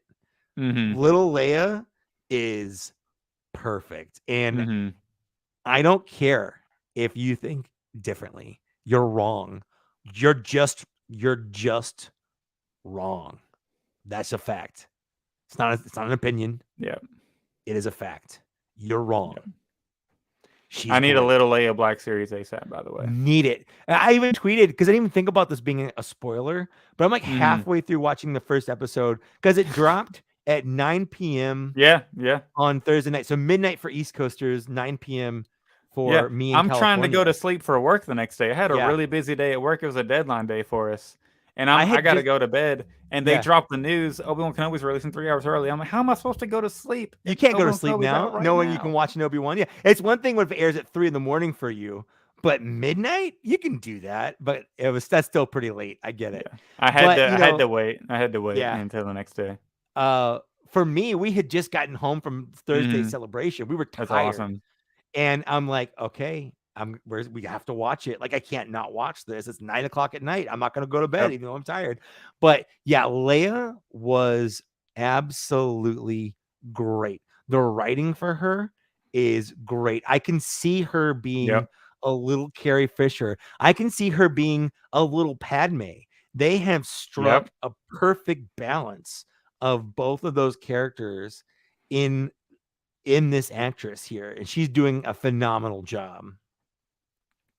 Yeah, she's awesome. Like, I'm trying to think. That was episode 2, so I'm not going to jump into it yet. But yeah, they did strike gold with that actress. She's amazing. I love the interaction with her cousin, who, by the way, if you don't like her cousin, he probably didn't make it off Alderaan when it got blown up. If it makes you feel any better. Woo! Yeah, right. Because that little kid was a dick. But I love that it seems like she's sort of subliminally using the Force to have insight reads on people. Yeah. She's like reading people and their intentions and their thoughts. And it's not even something she's doing consciously. It's just something that's happening. And she's just being the little kid with no filter, blurting it out at people and like cutting them to the core. Yeah. And I love it. I just love it so much. Yeah. Carrie Fisher would be like so proud. 100% of Vivian. That's the actress's name. It's I'm pretty sure it's Vivian. She'd be so proud of her. She's doing such a good job. I love the conversation with Bail Organa where he's like, you are every bit an Organa, however you say it. That's how I say it too. Yeah. I also love that kind of goes along with the whole, because a lot of people are, they're upset. Anytime you say Rey's a Skywalker, people go, Rey's not a Skywalker, like whatever. Like, why not? If Leia can be an Organa, why can't Rey be a Skywalker?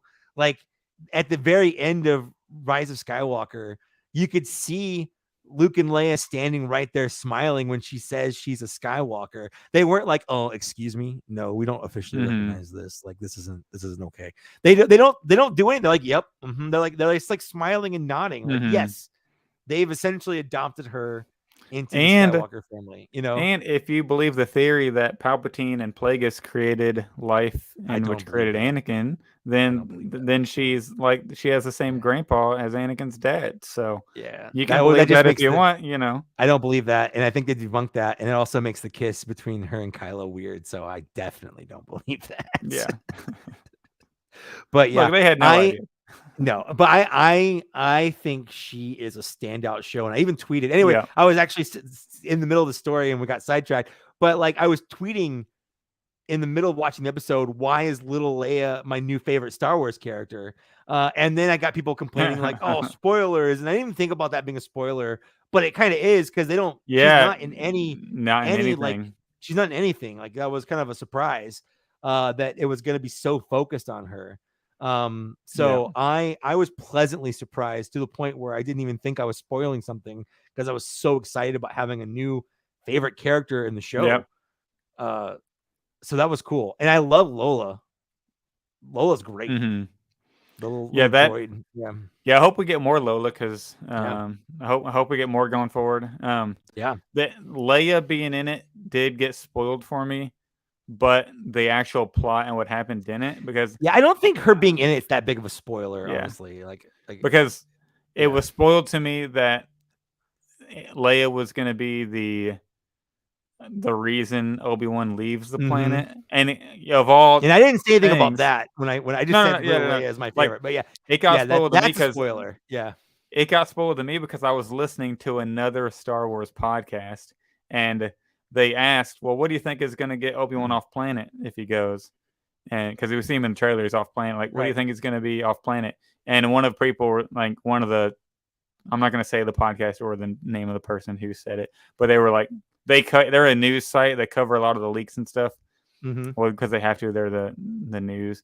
And she said, well, I already kind of, I'm not going to answer it. I already kind of know what, like, since I got to cover it. And then they kind of made her, and she was like, well, I think it's going to be Leia. And it's like, come on, that kind of says it right there. Like the episode, I think the episode synopsis were leaked a little early. I think it's all the way to episode 5, I think. Yeah. Right So I'm not looking. I don't want to. I usually love spoilers. I'm not spoiling this. I love it.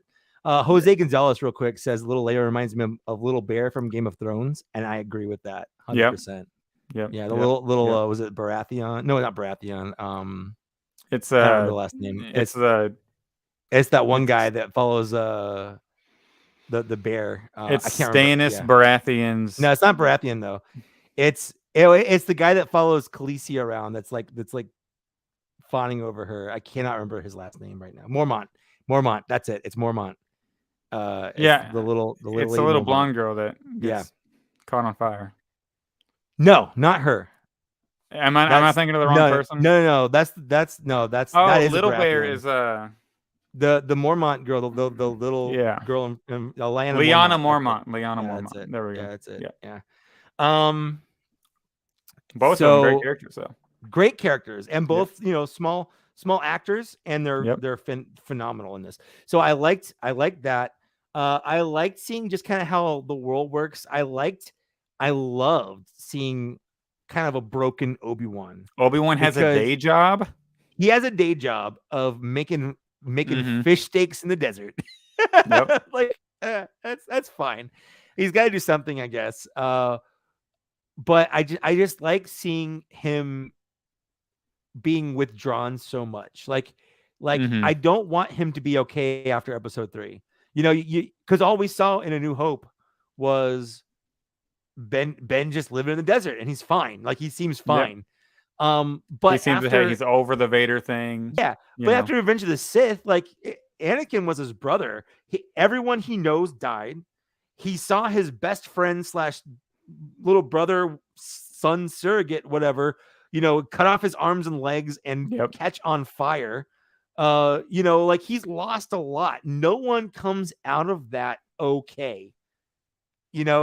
Like once he got Luke to Owen, which, by the way, Owen was great in the first episode.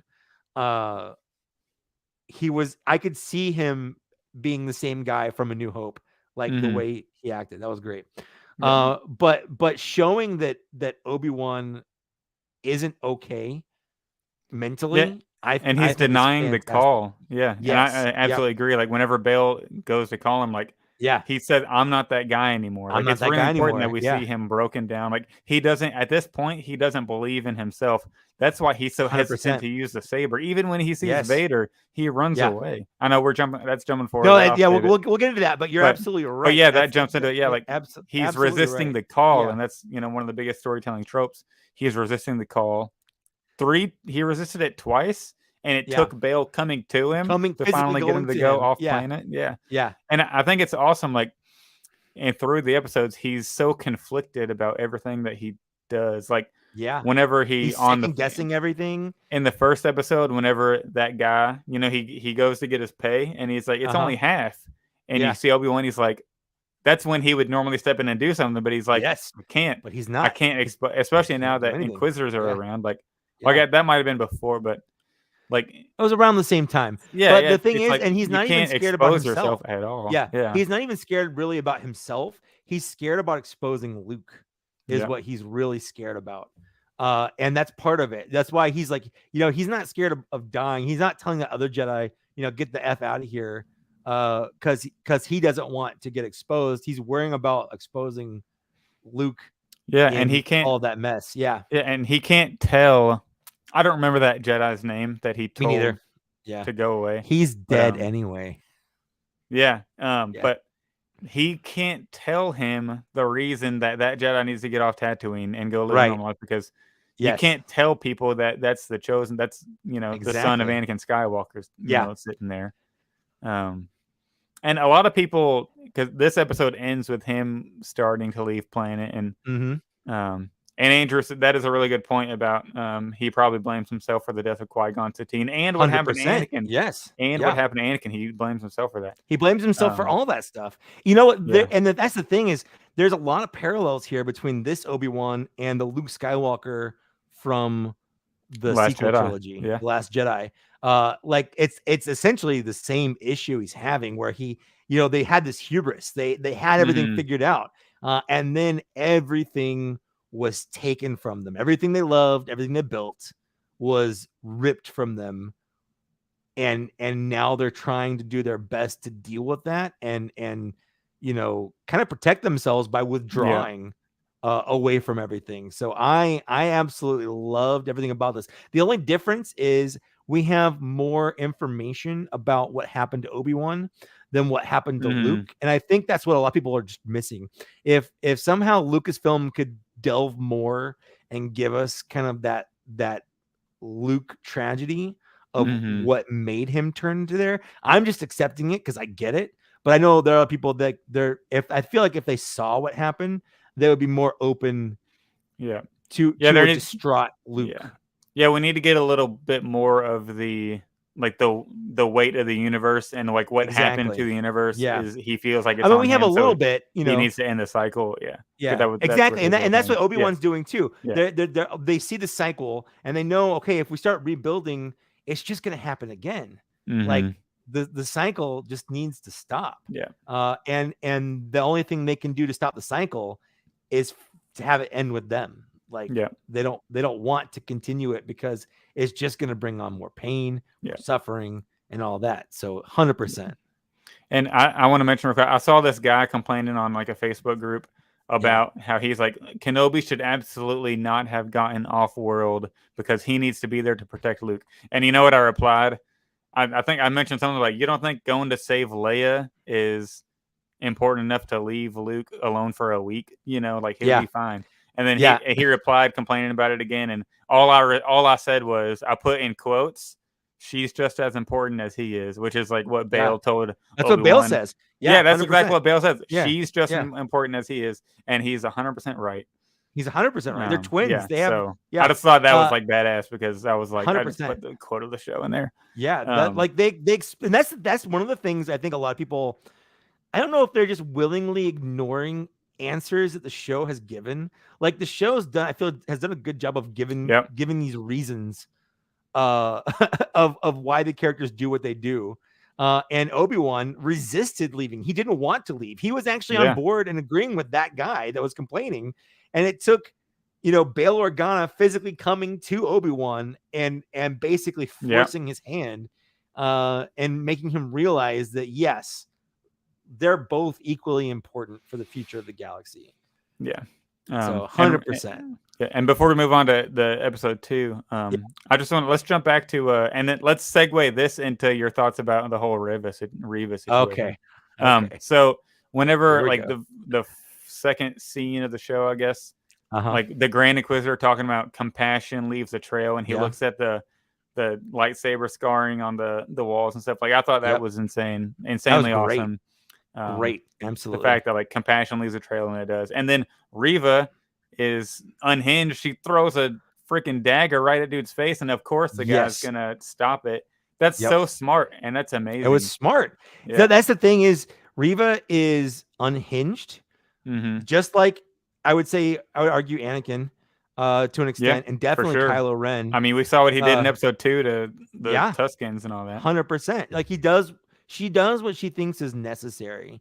I think Reva is great.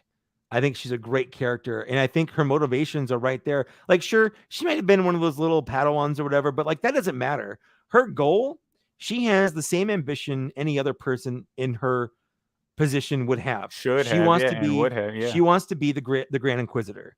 Like, and she probably wants to even be Darth Vader's apprentice at one point. Exactly. That's the thing. Big aspirations. And that's kind of the whole path of the Sith, right? Darth Vader wants to overthrow the Emperor, because he's the master and Darth Vader is Mhm. the apprentice. That's the cycle of the Sith. So that's constantly happening where Vader is going to try to overthrow. The apprentice is going to try to become the master. Yeah, exactly.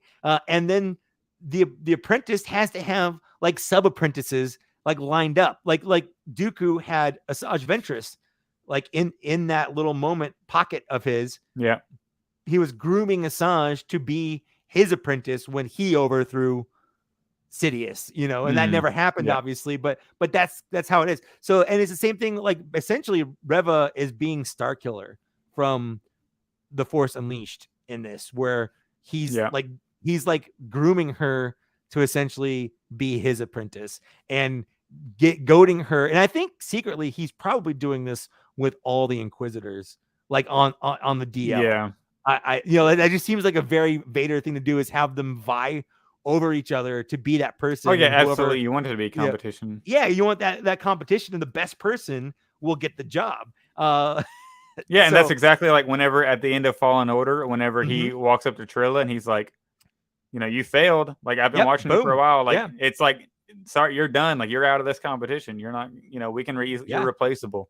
Like, we don't need you anymore. You're cut off. Yeah, you don't kill Trilla in Jedi Fallen Order. Spoiler alert, if you haven't played that game. Darth Vader kills Trilla. Yeah, and that was like 2-3 years ago, however long. Yeah, that's 2019. Yeah, I don't care if you haven't seen it or played it. Like, you should know by now. Yeah. So, anything more about episode 1? Jump into some Reva chat. So obviously we have the whole Reva thing going on, and obviously there's not everyone has to like everything Star Wars. I'm just gonna say that, like, you don't have to automatically love everything Star Wars just because it's Star Wars, but there are not good reasons to not like something. And I feel like a lot of people are trying to grasp onto fake reasons to justify their real reasons for not liking Reva. And I'm not saying this is 100% everybody, but I'm saying it's definitely a lot of people. That if you don't like if you don't like Reva, if you don't like her, really examine why you don't like her. Because to me, she's not any better or worse as an actress or the story as anyone else in the show. She's not. There's nothing especially bad about her to equal the level of vitriol that she's getting. I guess. And I've said this before, but if you spend your time thinking about the things about Star Wars that you hate and you don't like, maybe you don't really like Star Wars. Maybe you should move on to something that you do like, and that's okay. Go find something that you do like. Moses, the actor, whatever, I don't know what the proper word I think she's fabulous. I think she is fantastic. She's playing the exact role she needs to play. There's, in my opinion, there's no valid reason to especially not like her. And there have been people that have gotten me where they'll be like, yeah, man, I really hate her, but I'm supposed to because she's a bad guy. And I'm like, you know what? You're right. She's like Joffrey Baratheon in Game of Thrones. She does a really good job of playing a bad person. You're not really supposed to root for her. She's the bad guy. And that's okay. But there are people who are taking it to a different level. And there are people who are mad at people calling out those people for taking it to a different level. For instance, Ewan McGregor posted that's what makes me like really mad. Yeah.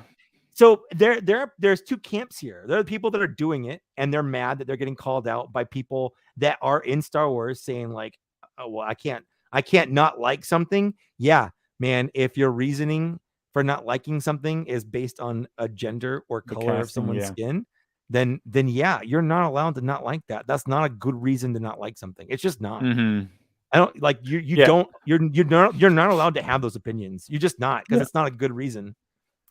So how come every time now that if we get a non-white lead character, why is that automatically quote unquote woke casting? Like, I don't understand why everybody jumps to this. Like, it's so stupid. We're allowed to have characters.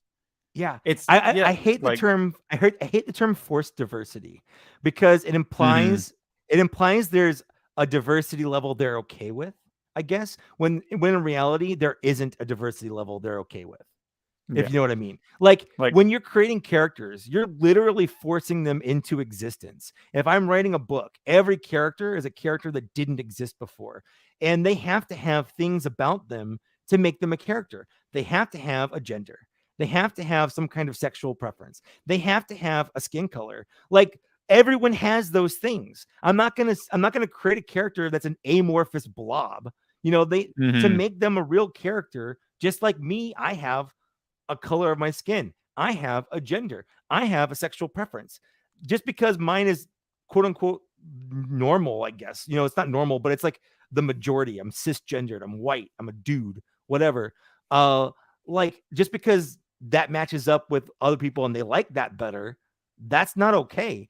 If I want to create a character that is a woman and is gay or straight or black or Asian or whatever, they've got to be something. They can't be nothing, you know? And why would you want a movie that's all dudes or all white people? It's more interesting when you have more diversity, and it's better for the other people watching because they see someone on screen that looks like them. Why wouldn't you want that? Why wouldn't you want that for other people when you have had that most of your life, you know? Oh, and I guess what?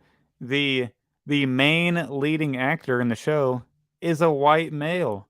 He's a white dude. The main side character on the protagonist side is a young, rich, white female.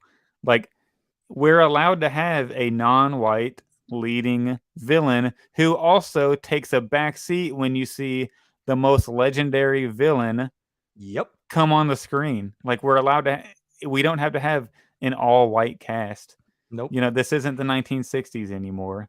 Or 70s or 80s. Or 70s. Yeah. And it's funny when people go, oh, but we had Mace Windu. You know, we had Lando Calrissian. I saw a post on Reddit that was like, look at all the diversity in Star Wars. And there were like 16 or 17 people on there. 90% of those people were from the last 7 years when Disney bought Lucasfilm. And they're all side characters. Well, Rogue One had like Jyn Erso, Cassian Andor. But you're right. I guess like the main Lando, Finn the main got kind of put to the side. Mace and Lando. First of all, 2 characters don't cut it. Those are token characters. You know, they're great. Don't get me wrong. We need more than one per trilogy. You know, come on now. Someone also pointed out they're like, oh, how like why does it have to be? Why does it have to be a forced character like Reva? Why can't it be a natural character like Mace? I'm like, why is Mace a natural character and Reva not? Mace didn't exist at one point. George Lucas created Mace Windu so that Samuel L. Jackson could have a character in Star Wars. It's not like Mace was this ever-present existing character before George Lucas cast Samuel L. Jackson. You know, he created that character. He created out of nothing. And said Samuel L. Jackson is playing this character, you know? And I would even argue at the time, Samuel L. Jackson wasn't even the best person to play that character. But he was also probably too known of an actor, you know, Star Wars likes to get unknown people. So if anything is forced, it's casting one of the most popular actors in the whole world. Exactly. I'm not complaining that Mace Windu and Samuel Jackson. I'm not complaining. No, he's great. Yeah, he's great as Mace Windu. That. I'm just using it as an example. Yeah. That the discourse there is one-sided, it's hypocritical, and it's not honest, because in honesty, people are not good at hiding their motives when criticizing that specific character. Exactly. But they try to hide it behind things that sound real. Oh, I didn't like her acting. Oh, I think it's very wooden. Oh, I don't like the story. No, that's not why you don't like her. Because I don't like the woke casting. Her acting is fine. She's not a woke cast. Black people existing is not woke. It's not woke at all. It's not woke. They exist. It's okay. Yeah, they literally live like we are the same like species. They're allowed they're allowed to be in Star Wars. Like you know, it's okay.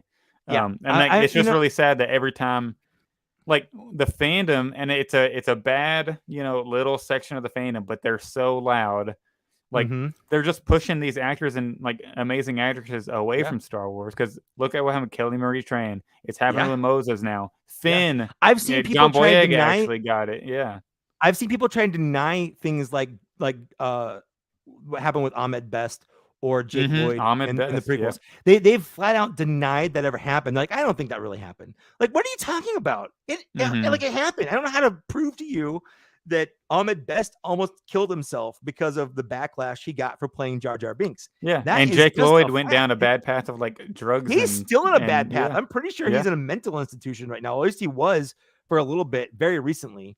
But the other problem that's happening with this is the people that are complaining, well, I'm not seeing any racism. I'm not seeing any of this. Like, first of all, when an actor is telling you this is happening to them, like, why wouldn't you believe them? Why do you have to see it? Why do you have to experience it to believe that it's happening, especially when it's not being directed at you? Like, you are not the target of it.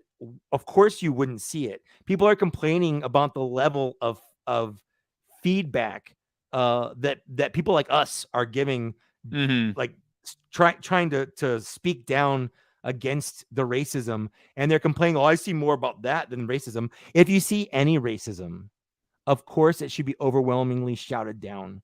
You should be okay with the publicly shamed. Exactly. And it's okay. I want to see that. I want to see everyone shout down that, even if it's just one person saying one racist thing towards Reva or Moses. Like, I want every person who is a Star Wars fan to shout that down, which means that we'll get 1,000 responses for one bad response. And that's okay, because that's what it deserves. Yep. Yeah, and it like whenever you see Ewan McGregor post that like really powerful message, well, if you I guess know from it's the Star bad Wars if account, Ewan's but, posting it, and he said he saw the messages. Like he said he saw the messages, and this is heartbreaking. Like we shouldn't have that to any. And why is it always the Asian female, the black female, or the black male that's getting these? That's getting these messages. Like, and it definitely it's going to push people away from wanting to be in Star Wars. Exactly. And it's the same thing that like. Everybody says, "Oh, we need to like get over the bullying," like because you bullied Hayden, you bullied Jake, you bullied Ahmed Best, all the prequels people. Like, do you think Natalie Portman wants anything to do with Star Wars fans these days? Probably do you think I wouldn't if I Hayden probably didn't want anything to do with Star Wars fans until now? And now we're doing this. It's the same exact thing. The fandom is doing to Moses now. Like, do you think she's ever going to want to? There must always be a sacrifice. Yeah, and it's just like there's this really bad part of the fandom that it's unfortunate, and like they want to heartbreaking. They react to Ewan calling them out. So if you get mad because Ewan he didn't call everybody racist. If you get mad that Ewan said stop sending Moses racist emails, oh well, I'm mad he said that. So now I'm going to go give us a 1 out of 10 on Rotten Tomatoes. Oh my God. And which so it has like a 56% or something on Rotten Tomatoes now, but Rotten Tomatoes. Rotten Tomatoes doesn't do anything to prevent like review bombing and bombing. So if you go on IMDb, which is a website that does control review bombing, it has an 8 out of 10. So it has a higher we call it the critic score than user score. But it's an 8 out of 10 overall, and there's a lot of like still 4 out of 10s, 2 out of 10s because they're like, man, they're trying to review bomb it on IMDb, but it usually deletes, whenever it gets like spam 1 out of 10s and stuff like that. Absolutely. It's disgusting. It's ridiculous. And it makes me so mad. Here's the thing. If you've watched anything new Star Wars, anything from anything Star Wars, and you utter the phrase, "This ruined my childhood," I have news for you, buddy. You had a sucky childhood. Yeah. You just didn't know it until now. Because if that's your response, you suck. You just suck. You had a shitty childhood, yeah. You had a shitty childhood, and I feel bad for you. Yep, 100%. And Jim Mason says anonymity online is like a drug to some, and maybe like I don't necessarily know if I fully agree with this, but maybe it would help if we go with Elon Musk's like everybody has to have like a verified identity to be on Twitter or something one day. Because that would probably stop. you know, and then if you send something racist to Moses, guess what? Yeah. Your work is going to find out about it, and you're going to be fired and never hired again. So yeah. And there's also Andy Silva brings up a good point. Yeah, that was a good comment the too. false equivalence with the Gina Carano situation, because here's the thing about Gina Carano. She didn't get backlash is what I should say, until she instigated making fun of trans people by posting fake pronouns as a sort of protest against posting pronouns. She got backlash from that, and then the people that like the trans community and the supporters, you know, they reacted to that. They wouldn't have said anything had she not done anything like that. And then that escalated the back and forth, which led to Gina Carano getting fired. And then that's when she said the entire like, being a Republican, I feel like I'm in the Holocaust or something. Like, yes, okay, which is awful. Which is way too far. Like that is a line. That is an insane line. That is nowhere. It's an insane line. It's an insane line. Like just because you feel like you're being attacked online. Yeah. It's because you're saying shitty things. Yeah. You're sitting in an ivory tower after probably being paid millions of dollars to be in a Star Wars TV show. Yeah. And you want to compare yourself to being in the Holocaust because you're getting bashed online because of stuff you said. Get out here. Get out here. Oh, and the thing is, it's nothing about that was about her race or gender or sexual preference. It was about her views of those things towards other people. Yeah. They were literally saying your views are bad because your views towards other people are bad. Yeah. Not that you're bad because of those things about you. Yeah. And it wasn't even that against other people. Yeah. And it wasn't even you're bad because you're part of this political party or you support that had nothing to party. Do with that. Yeah. It's your bad because you explicitly like you said you anti-protested the whole let's put our pronouns you know on our profile. And you know what, if you think it's silly to do pronouns, I thought it was silly when it first popped up, and it was explained to me, and I actually found out one of my friends I didn't know was trans.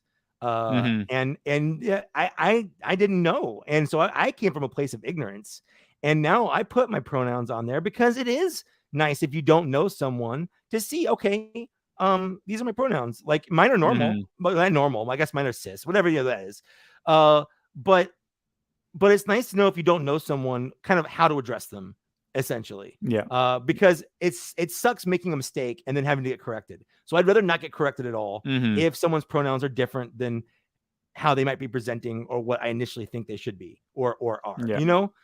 So I was corrected, and I'm thankful for that. And I didn't go out of my way to be an asshole about it, I guess, which is what Gina did. And when you're a public person, that kind of thing can get you fired, and that's normal. And I'm okay that happened to her, and I hope she takes it as a learning situation. But what's happening to her is absolutely not the same as what happened to Moses, because what happened to Moses is simply about her gender and the color of her skin, race. and the fact that she is a prominent character in a TV show, and that's it. Yeah. That's all it is. Yeah. So Andrew Silva, thanks for that comment. Thank you for that comment. Really sparked a good conversation there. 100%. So let's move away from the stat episode topic. 2. Episode 2. If that offended you, I just want to point out, if that offended you in any way, you should examine yourself and your views and try to figure out why. But yeah, let's move on to episode 2. Firstly, Leia got kidnapped by the basis of the Red Hot Chili Peppers. Yes. Yeah. Flea looking good. Flea looking good. I need a Flea Black Series figure. That'd be right. That'd be cool. Right. I want the rest of the band too. I hope they show up in a cantina. That'd be sick. Yeah. But actually, I want to say at first, Kumail Nanjiani's character. I don't remember the name of the guy. I know he said it a couple times. You thought he was a Jedi. He plays a fake Jedi, and at first, it was obvious he was playing it over the top, and he was kind of a con man. Like it was very obvious to me upon watching this, and I thought, oh, the tone of this, I don't like. I feel like it's different, and it's kind of off-putting. But how it played out, I actually came around on it, and I very much like it. I actually really ended up liking his character on how he kind of actually ended up being good and doing the right thing. He was just kind of a jerk about, not a jerk about it, but he's kind of shitty about it, I guess. Yeah. Yeah. I enjoyed his character. At first, I was taken out a little bit because it's an acting style that it is. We don't see in Star Wars a lot, but it's something they're starting to do more in these TV It reminded me now. a lot of Pelimoto, where kind of a little overacted a little bit, kind of like 100%. It's a little too much of the person in it, like the actual actor or actress. Yeah. But once it I feel like his character fit the personality he was playing so well because he was doing the con magnets thing, and Obi-Wan called him out on the magnets. Yes. So I really, really like that. So I ended up liking that a lot. Especially I liked it better watching it a second time, knowing that was coming. So whenever you're watching him talk to that Force sensitive kid, which grows up to be, can't remember his name, but one of the Jedi Masters alongside Luke, his new Jedi Order. Somebody in the comments can give me that name. That when you know that's what he's doing, then it fits in your mind so much well, and I think they nailed it. Watching it back a second time. Yeah. So I didn't like it at first, but then by the end of the episode, I'm like, okay, I'm cool with this. I'm cool with this. Yeah. Yeah. It took me out a little bit, and then on my second watch through, I was like, okay, I'm starting to actually really like this now. Hopefully, I wouldn't mind a figure of him, like a fake Jedi figure with some magnets, I was kind of hoping he would end up actually kind of being a real Jedi, but then he wouldn't have needed the magnets and stuff, so that wouldn't have made sense. But I did end up liking that he really was helping these people. He was just charging them. It kind of came off very much like a Hondo. If you had replaced him with Hondo, I would have 100% bought it. Yeah, it's like he's gonna help you, but he's also gonna screw you just a little bit. You're not gonna forget what happened. You know what I mean? You're gonna remember he took all your money, but you really are getting help. You're getting off this planet safely, but you're gonna be poor now. For it. Or poorer. As what he says. Go ahead. No.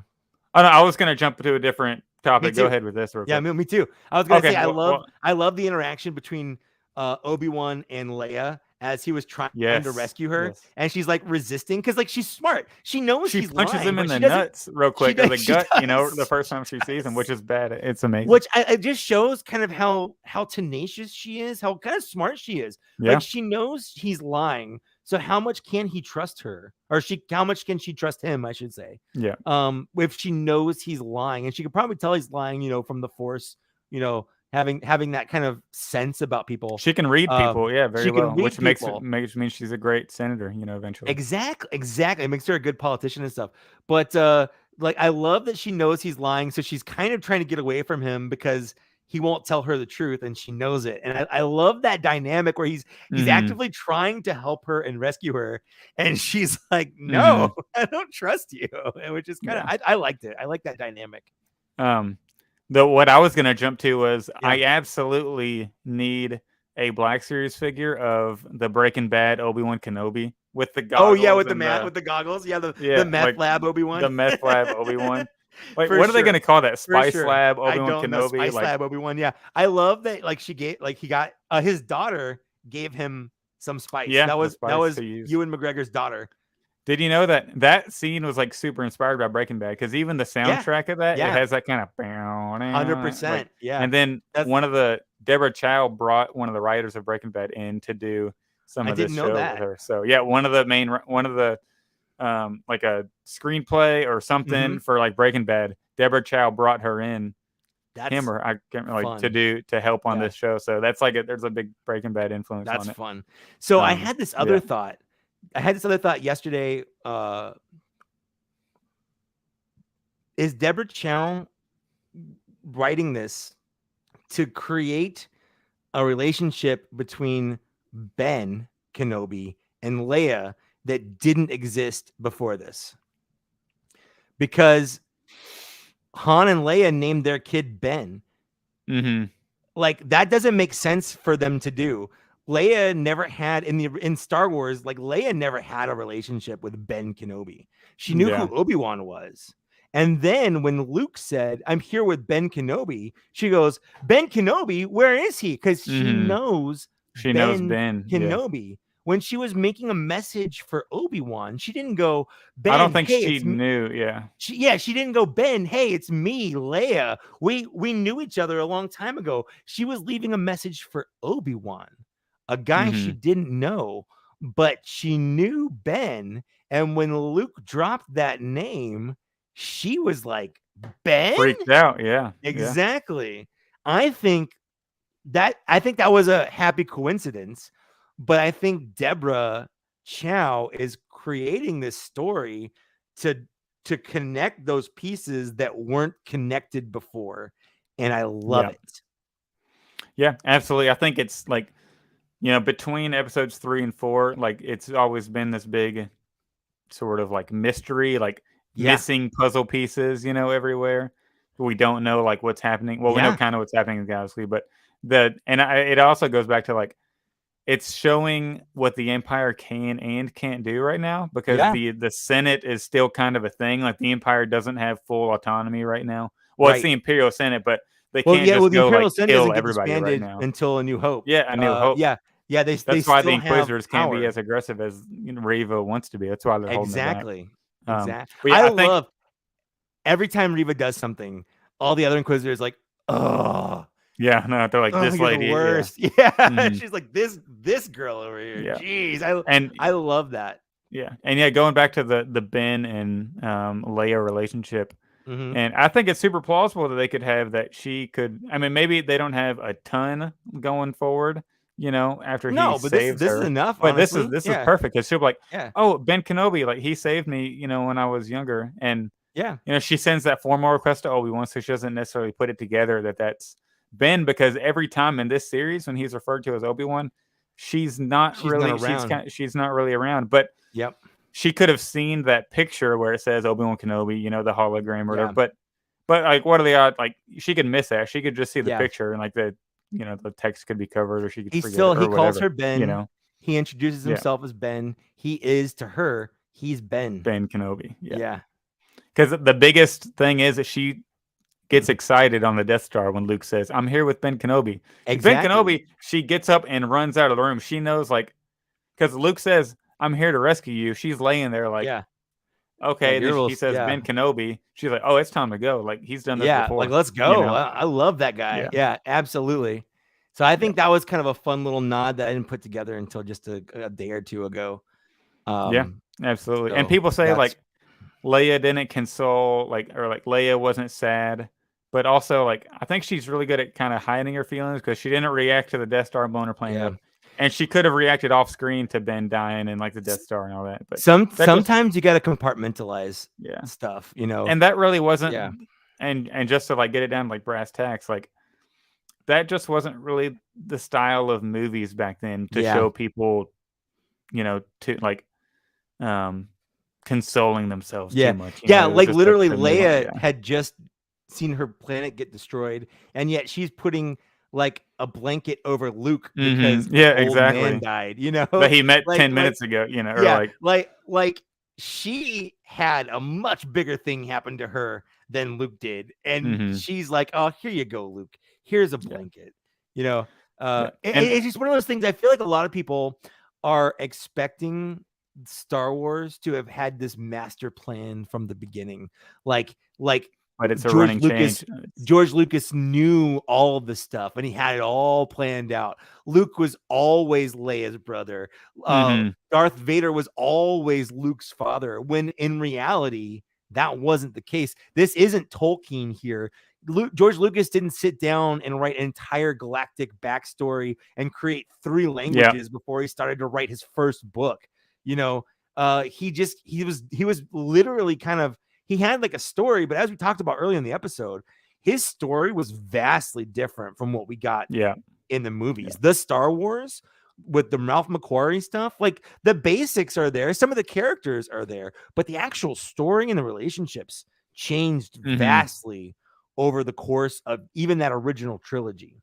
Yeah, I think they're doing an amazing job. And I do want to jump back to episode 1 real quick, because I just want to go over the toy, the Skyhopper. Oh yeah, the Skyhopper. Is it the T-16? Is that what the toy is? T-16 Skyhopper, yeah. Yeah, like the fact that Obi-Wan is eventually going to give that toy to Luke, and that's what we see Luke playing with, Playing with in New Hope. Yep. Yeah. Yep. I like that little nod for sure. Yeah.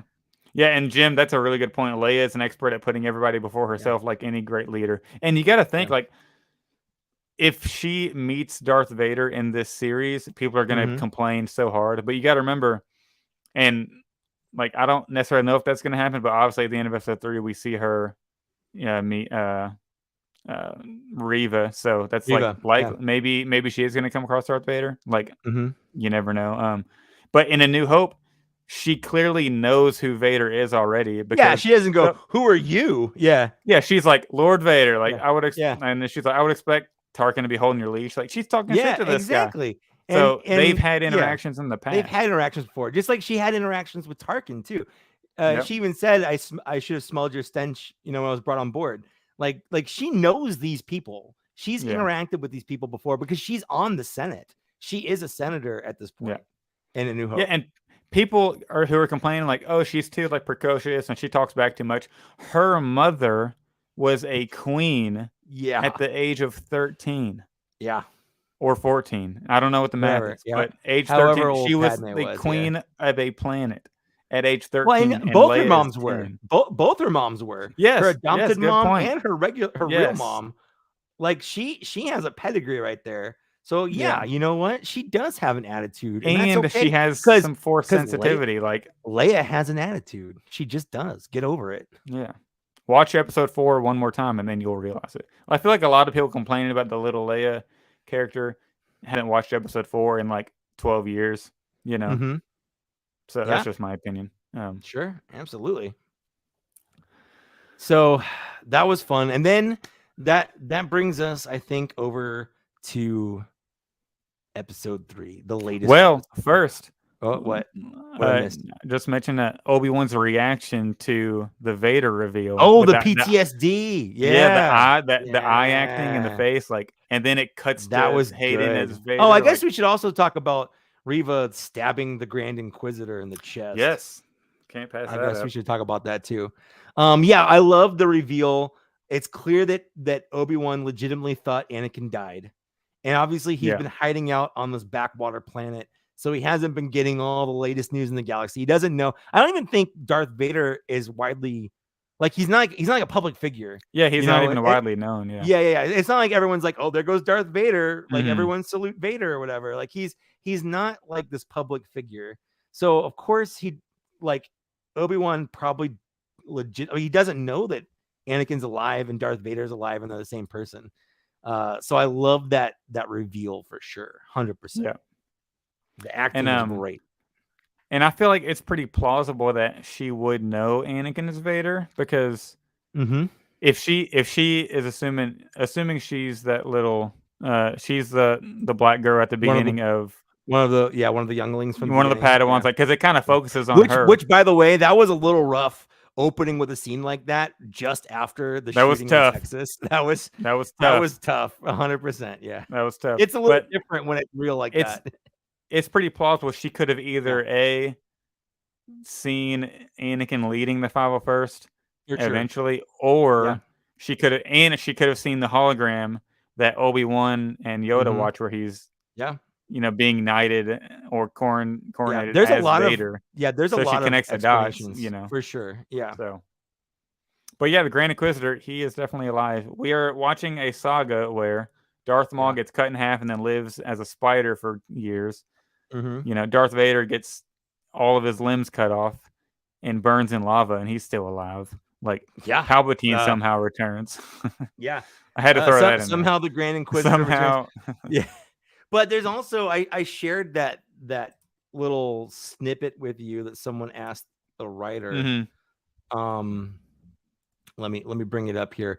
Star Wars Stuff on Twitter tweeted that Obi-Wan Kenobi writer Jobby Harold said, as you know, we would never break canon. And that's all I'll say. Canon is everything. So we know the Grand Inquisitor is alive in Rebels, and the Grand Inquisitor dies in Rebels. We saw the Grand Inquisitor get stabbed through the chest in Obi-Wan Kenobi, which takes place before Rebels. And presumably they're the same person, they're the same species, and they look similar. Although I guess it could be that they're not the same person. It's just very coincidental that they're the same species of both the Grand Inquisitor. But I don't think that's the case. I think there's something else going on. I just think we need to just watch the other 3 episodes before we make judgments about what we think is going to happen and write something off. That's just a fact. Like we don't have the whole story yet. I would absolutely love if after this series they announce, and I know some people are going to hate it, not based off, crappy reasons, and it's going to be review bombed as soon as it's announced. But I would love them to announce a Reva series to where she's just doing Inquisitor stuff and answering to Darth Vader. It kind of goes as a Darth Vader Reva Inquisitor series. I think that'd be really awesome. Yeah, I would. For sure. I'd watch I'd it. watch for it. sure. I'd buy figures Especially, and everything. Yeah, I'd support especially if Hayden is doing Vader still. So can we skip a little bit and just talk about Darth Vader? Yes. And Hayden doing Vader, because Darth Vader is a monster. He is. It's like horror movie level the way they introduced him. Maybe not introduced him, but when he entered the playing field, I'll put it that way. He's snapping necks. He's tossing people around, like dragging innocent ladies just for fun and for fun. Like it's so interesting how different Darth Vader and Anakin Skywalker really are. He is terrifying, and that's actually one of my favorite parts about Lucasfilm's portrayal of Darth Vader in recent mediums, because it's easy, he's the bad guy, the good guys are going to win, the bad guys are going to lose. So if you make Darth Vader like the main bad guy, it's easy. He can't always win, he's going to lose sometimes, but they've used him in a way where when Darth Vader is there, Darth Vader is going to win. It's just that sometimes he won't the people kill he's you. fighting don't die. They get away, but they don't win. They just don't die because he's terrifying. In Rebels, it was like that. In Jedi Fallen Order, you don't fight Darth Vader in Jedi Fallen Order. You run, escape. You escape Darth life. Vader. And if you try to fight him, you lose the mission. You lose. 100%. No, you have to run from him. In Rogue One, he was a terrifying horror movie level monster. Yep. And I love it. Yep. Jose Gonzalez with a good comment. He's Space Michael Myers right now. Yeah. Which is exactly how they should be using him. And they're nailing him. And I love you pointed out earlier that scene where he kind of cuts Obi-Wan off, ignites a saber, and Obi-Wan kind of looks at him and just runs to the side. He's like, nope. And I watched that. So I've watched the full episode twice now, talking about episode 3. And then before we did the podcast, I was like, I went and got some fast food real quick. And then I put on the last 30 minutes of episode 3 because I was like, I just want to watch Darth Vader again. And like the scene where he ignites the saber for the first time and Kenobi's in that background, to the bottom right. It's that awesome shot. And then Kenobi runs away and then it goes to Vader and then Vader's lit up in red. And then he unignites, withdraws his lightsaber and it just goes black with his lights. Like, love it. That scene stood out to me watching it for the third time. Like, so good. And just the way, when I first watched it for the first time, I said I wanted a little more dialogue. But then the second and third time I watched it, it makes sense that Obi-Wan doesn't have a lot to say right now because he's in shock. And he's scared. He's like frightened and he's literally fighting a ghost. A man he thought he killed. And so whenever they fight again, episode 6, I'm assuming we'll get a lot more. And the dialogue they did say was perfect. Obi-Wan saying, so I want to talk about that. This is what the did best you become? That Darth Vader has sounded since the original since episode trilogy. 5. Easily the best he's ever sounded. And that is because it's not really James Earl Jones. So they had, I guess they 50%. They had Hayden Christensen deliver the lines, and then they used that re-speecher thing, but honestly, it sounds unlike Luke Skywalker, where he sounded like a monotone kind of almost robot. This Vader is arguably better than James Earl Jones' portrayals of Vader in Rebels and in Rogue Revenge of the Sith and Rogue One. Yeah, because Rogue One you could hear, and it's sad, James Earl Jones is getting way up there. He sounds the voice. It doesn't have that. It's still deep, but it doesn't have that Darth Vader. Really, well, really it's like in to it. It's like I watched Star Trek Picard, and Patrick Stewart is in it. He's old too, and you can easily tell the difference. He sounds old, like his voice sounds old. He doesn't sound like the Jean-Luc Picard from even the movies, 15, 20 years ago. Like he sounds old, and I'm not saying that. It is what it is. He's aging. I mean, it's gonna happen. Age. Yeah. It's gonna happen, exactly. Yeah. But whatever black magic they're using, the digital wizardry, they've found that perfect little mixture of a real person's performance with some kind of computer to make it sound like I remember Darth Vader sounding. Yep. And it's like a couple years ago, it's like a fear that James Earl Jones is getting up in age, that once he passes away, we're not going to be able to get a true Vader anymore. Because if you go through the history, like his voice is okay, but it's obviously not Vader in like the Force Unleashed games. You can just tell it's not Vader. And it's someone doing a Vader impersonation. And you could just, like, if you were watching it in a movie theater, you wouldn't buy it. It wouldn't be the same, know. So now, I remember a couple years ago, I was thinking, that's a great comment, Jose. Jose says Obi-Wan's PTSD shot through the roof, and Vader said, "I am what you made." I am what you made me is probably one of the best Vader lines. Honestly. A couple years ago, I remember thinking, well, I hope before he gets too old to do the lines and like passes away, unfortunately, he's a legend. I hope they get him in the studio and record like every I, ooh, e, so where they do the things where you can make like the robotic voice, like Siri and stuff. And Alexa and all that. Like, do that with James Earl Jones so we can recreate his voice. But now we have Respeecher. We can have Darth Vader forever as long as his estate allows his voice to be used. So, and they gave him credit in the show as if and they gave him credit as if he were the performer. He wasn't the performer, but I could not have told you he wasn't based on what I heard with my ears. It sounded as good as it did since like episode 6 and episode 5. Like it is pure Darth Vader. Better than Rogue One, better than Rebels. And I liked both of those. In the Rogue One, better than Revenge of the Sith. Something like it's a little empty, but and and Darth Vader was brutal in it. I hope he gets even more brutal going through the episodes. So brutal.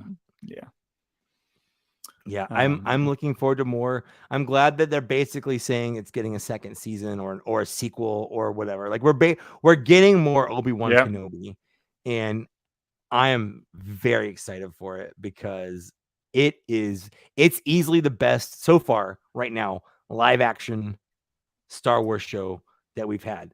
I would even put it better than some of the actual movies that we've gotten.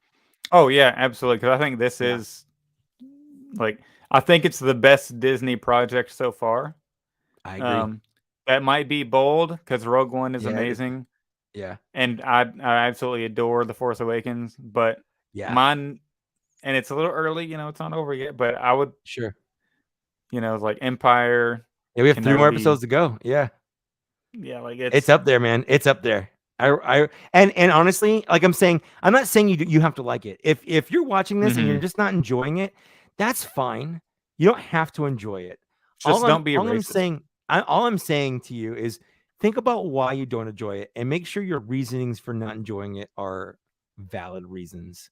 There are valid reasons not. There are valid reasons. Just it's not make a perfect sure. Show. You don't have to enjoy everything Star Wars, but just make sure that your morals are in line. But also, you know what? When someone says they like something and your first inclination is to say, well, I don't like it, to convince them that they shouldn't like it, maybe stop before. And I find I do this too, so I'm not saying I never do this either, but I've tried to actively get better at it. If someone says they like something that I don't like, my first instinct is to say, well, I don't really like it. What value does that bring to the conversation and to them? Why did they have to know that you don't like something? And why do you feel the need to tell them that you don't enjoy something that they enjoy? Are you trying to make them enjoy it less? Are you trying to convince them that they shouldn't enjoy it too because you don't enjoy it? If someone asks me if I enjoy something and I don't enjoy it, I'll be, I didn't really like it. It wasn't for me, or here's why I didn't personally like it. But if someone's saying, oh man, I really like, say, the Phantom Menace, I'm not going to immediately respond, the Phantom Menace is garbage. The Phantom Menace is shit. Yeah. I don't like the Phantom Menace, because it doesn't matter if I don't like something. If someone says they do, I don't need to balance out the fact that someone likes something by saying I don't like it. Let them like it. They don't need to know you don't like it unless they ask you, which is fine. But you don't need to volunteer that information, because you don't need to piss in their Cheerios. Let them like it. Yeah. Whenever somebody mentions like a movie to me that I maybe wasn't too fond of, I don't really even talk about what I didn't really. I talk about what parts I did enjoy. There you go. Of the movie. Try to make it positive. Yeah. Because and if they imply that they want to know, like, hey, well, what turns you off about it, then I'll explain, like, well, it didn't connect with me in this way, but I'm not gonna be like, oh, well, that movie's crappy. How could you like that? Like that, exactly. How could you possibly connect with something that terrible? Like that's toxic. You shouldn't have that attitude. And like I said, I'm not perfect in this, and I'm saying this because this is something that I'm personally working on to be a better person. There are things that I don't like, and it's very much in my personality to tell people that I don't like those things. But I'm actively trying to be a better person and not being that way, because I don't like it when people do that to me. I like The Last Jedi. Yeah. You don't have to like it, but if I say I like it, you don't immediately have to say, well, I don't. And you're crappy for liking it. Oh, okay. Oh, like, thank you for telling me that. I'm still gonna like it. Like, I don't know why I need to do that, but okay. It's like if you say, hey, I really love The Last Jedi, people are like, why are you bootlicking for Disney? It's like, I just enjoyed the movie. What are you talking about? I like a movie. Right, yeah, exactly. I like a movie. Yeah. It's real frustrating. It's just I want people to be better people, and I want fans to be better fans. And I fully back what Ewan said. If you don't like aspects of Star Wars because of the gender or someone's gender or color of their skin or race or whatever, you are not a Star Wars fan. And we don't want you to be Star Wars fans. Go like something else. Go do something else. Star Wars is not for you. It's just not. You're not welcome. Very well said. Very well said. Yeah. So, is that everything? Did we talk about pretty much everything? That is Zach Braff, huge episode. Zach Braff was the little alien, right? He's the mole. He's the bootlicker mole. He was a bootlicker. He was he's the Empire bootlicker. Yeah. Nice to see some like-minded folk around here. Yeah, right. He basically he had that truck with the Imperial logo on it. It's basically like seeing like a lifted F-150 with like a Confederate flag on the back is what it was like. So I guess just to summarize, like, yes, Wilbon, you did miss the giveaway. That was in the Patreon in pre-show. That was 3 hours and 46 minutes ago. Yeah, so you can go back and watch it. The winners were Andrew Silva. He chose the Walmart exclusive ARC Trooper. Diet Fordo ARC Trooper. Diet Fordo, yeah. And then so Dylan Justice won the 501st ARC Trooper Archive. Yeah. I said ARC 501st Archive Trooper. Yeah. They're both sealed. Yeah. So we went over all the figures. Just real quick before we hop off, what figures that were revealed like stand out to you? Like if you could pick 3 or squeeze in a 4th one. I'll give you time to think about it. I'm gonna go with Darth Maul, of course. Yeah, that's my number 1 as well. I'm gonna go. It's tough. Reva. I think. Yeah, it's tough to choose an Inquisitor because the other 2 are Inquisitors, 100%. I know. Yeah. And like, I want to go Grand Inquisitor, but I also want to go the the Tibetan Station blue shirt, Obi-Wan Yeah, Kenobi. you're right. So I'm gonna do Darth Maul. I'm gonna say Darth Maul, Tibetan Station, Obi-Wan, and then Reva. Those are my 3. Reva. So we both got the top. And then if I had to yeah. squeeze in a fourth one, Yeah. it'd probably be Fourth sister. the Grand Inquisitor. I would say I'm fourth going sister. I'm going Grand Inquisitor because I love That's the fine. maroon inside on Yeah. the cape, and then the darker on the outside, and then you can dude. They all look so good. It's really hard. You can't go wrong with. They all look so good. And then also, Ayla Secura, can't leave her out. But if I had to do it down to 3 or 4, yeah. I do want to mention real quick because I forgot to mention it earlier about the Concept 2-pack, the Obi-Wan and Darth Vader one. It's going to be really cool to see people paint that head and put it on the regular Vader body to do the Rebels style Darth Vader. Oh, yeah. So that's going to be cool. That is very much a Rebels. They use that head style. Yeah, it's the McCory inspired, head sculpt. So yeah, cool. That's a good point. So yeah, that's about it. My AirPods are dying. Yeah, it's we've been going almost 4 hours for Cool. Well, I do have backups just in case, but yeah. No, it's time to go. I just want to thank everyone for listening this long. Drop us a line if you listen to this whole thing. Send us an email. Join us on Patreon. We have, it's a fun place. Post things sometimes. Thanks to the people that entered. If you joined our Patreon just to enter, I encourage you to go back and watch our video episodes because there are Patreon exclusive scenes on there, and I feel like you could get something out of it. It's kind of fun. Yep. And the giveaway was intense. It was crazy. Very intense. Yeah. Mike, just in case this is people's first time listening, where can they find you? What are you up to on the socials these days? Right. Yeah. I've got a YouTube account, Mike Case. I do Black Series reviews, working on a Bad Batch video and stuff. I'm on Instagram, post lots of photos at Trusty Sidekick, and I'm on Twitter at Mike Case. And you can, if you like any of my thoughts, pretty much every controversial thought I said in here, I have posted on Twitter. So there's that. And I'm on TikTok at Mike Case 82, but I don't really post on there a lot. But when you do post, you get like 500 views. So yeah, something like that. It's pretty good. Yeah. So you can follow me on Instagram and TikTok. The username is at the Star Wars Black Series.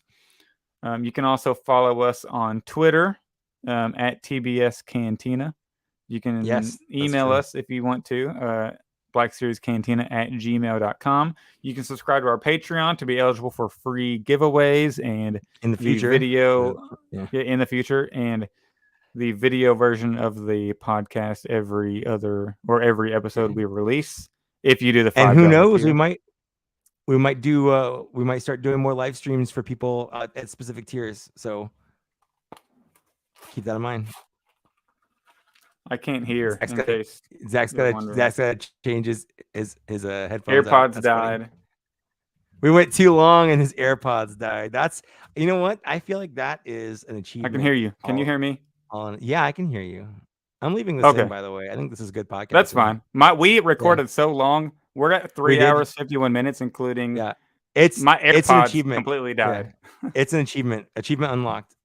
But what I was saying, you can follow me on those socials. You can email us, blackseriescantina@gmail.com. Subscribe to the Patreon if you want to be eligible for future giveaways, future live streams. Yeah. This was a lot of fun. I really want to do it again one day. I think maybe every year we'll have like a really big Star Wars celebration reveals type big celebration like it. But it also helps that Kenobi is we had a lot line up. Imagine if we had a guest on top of this. Oh, that'd be insane.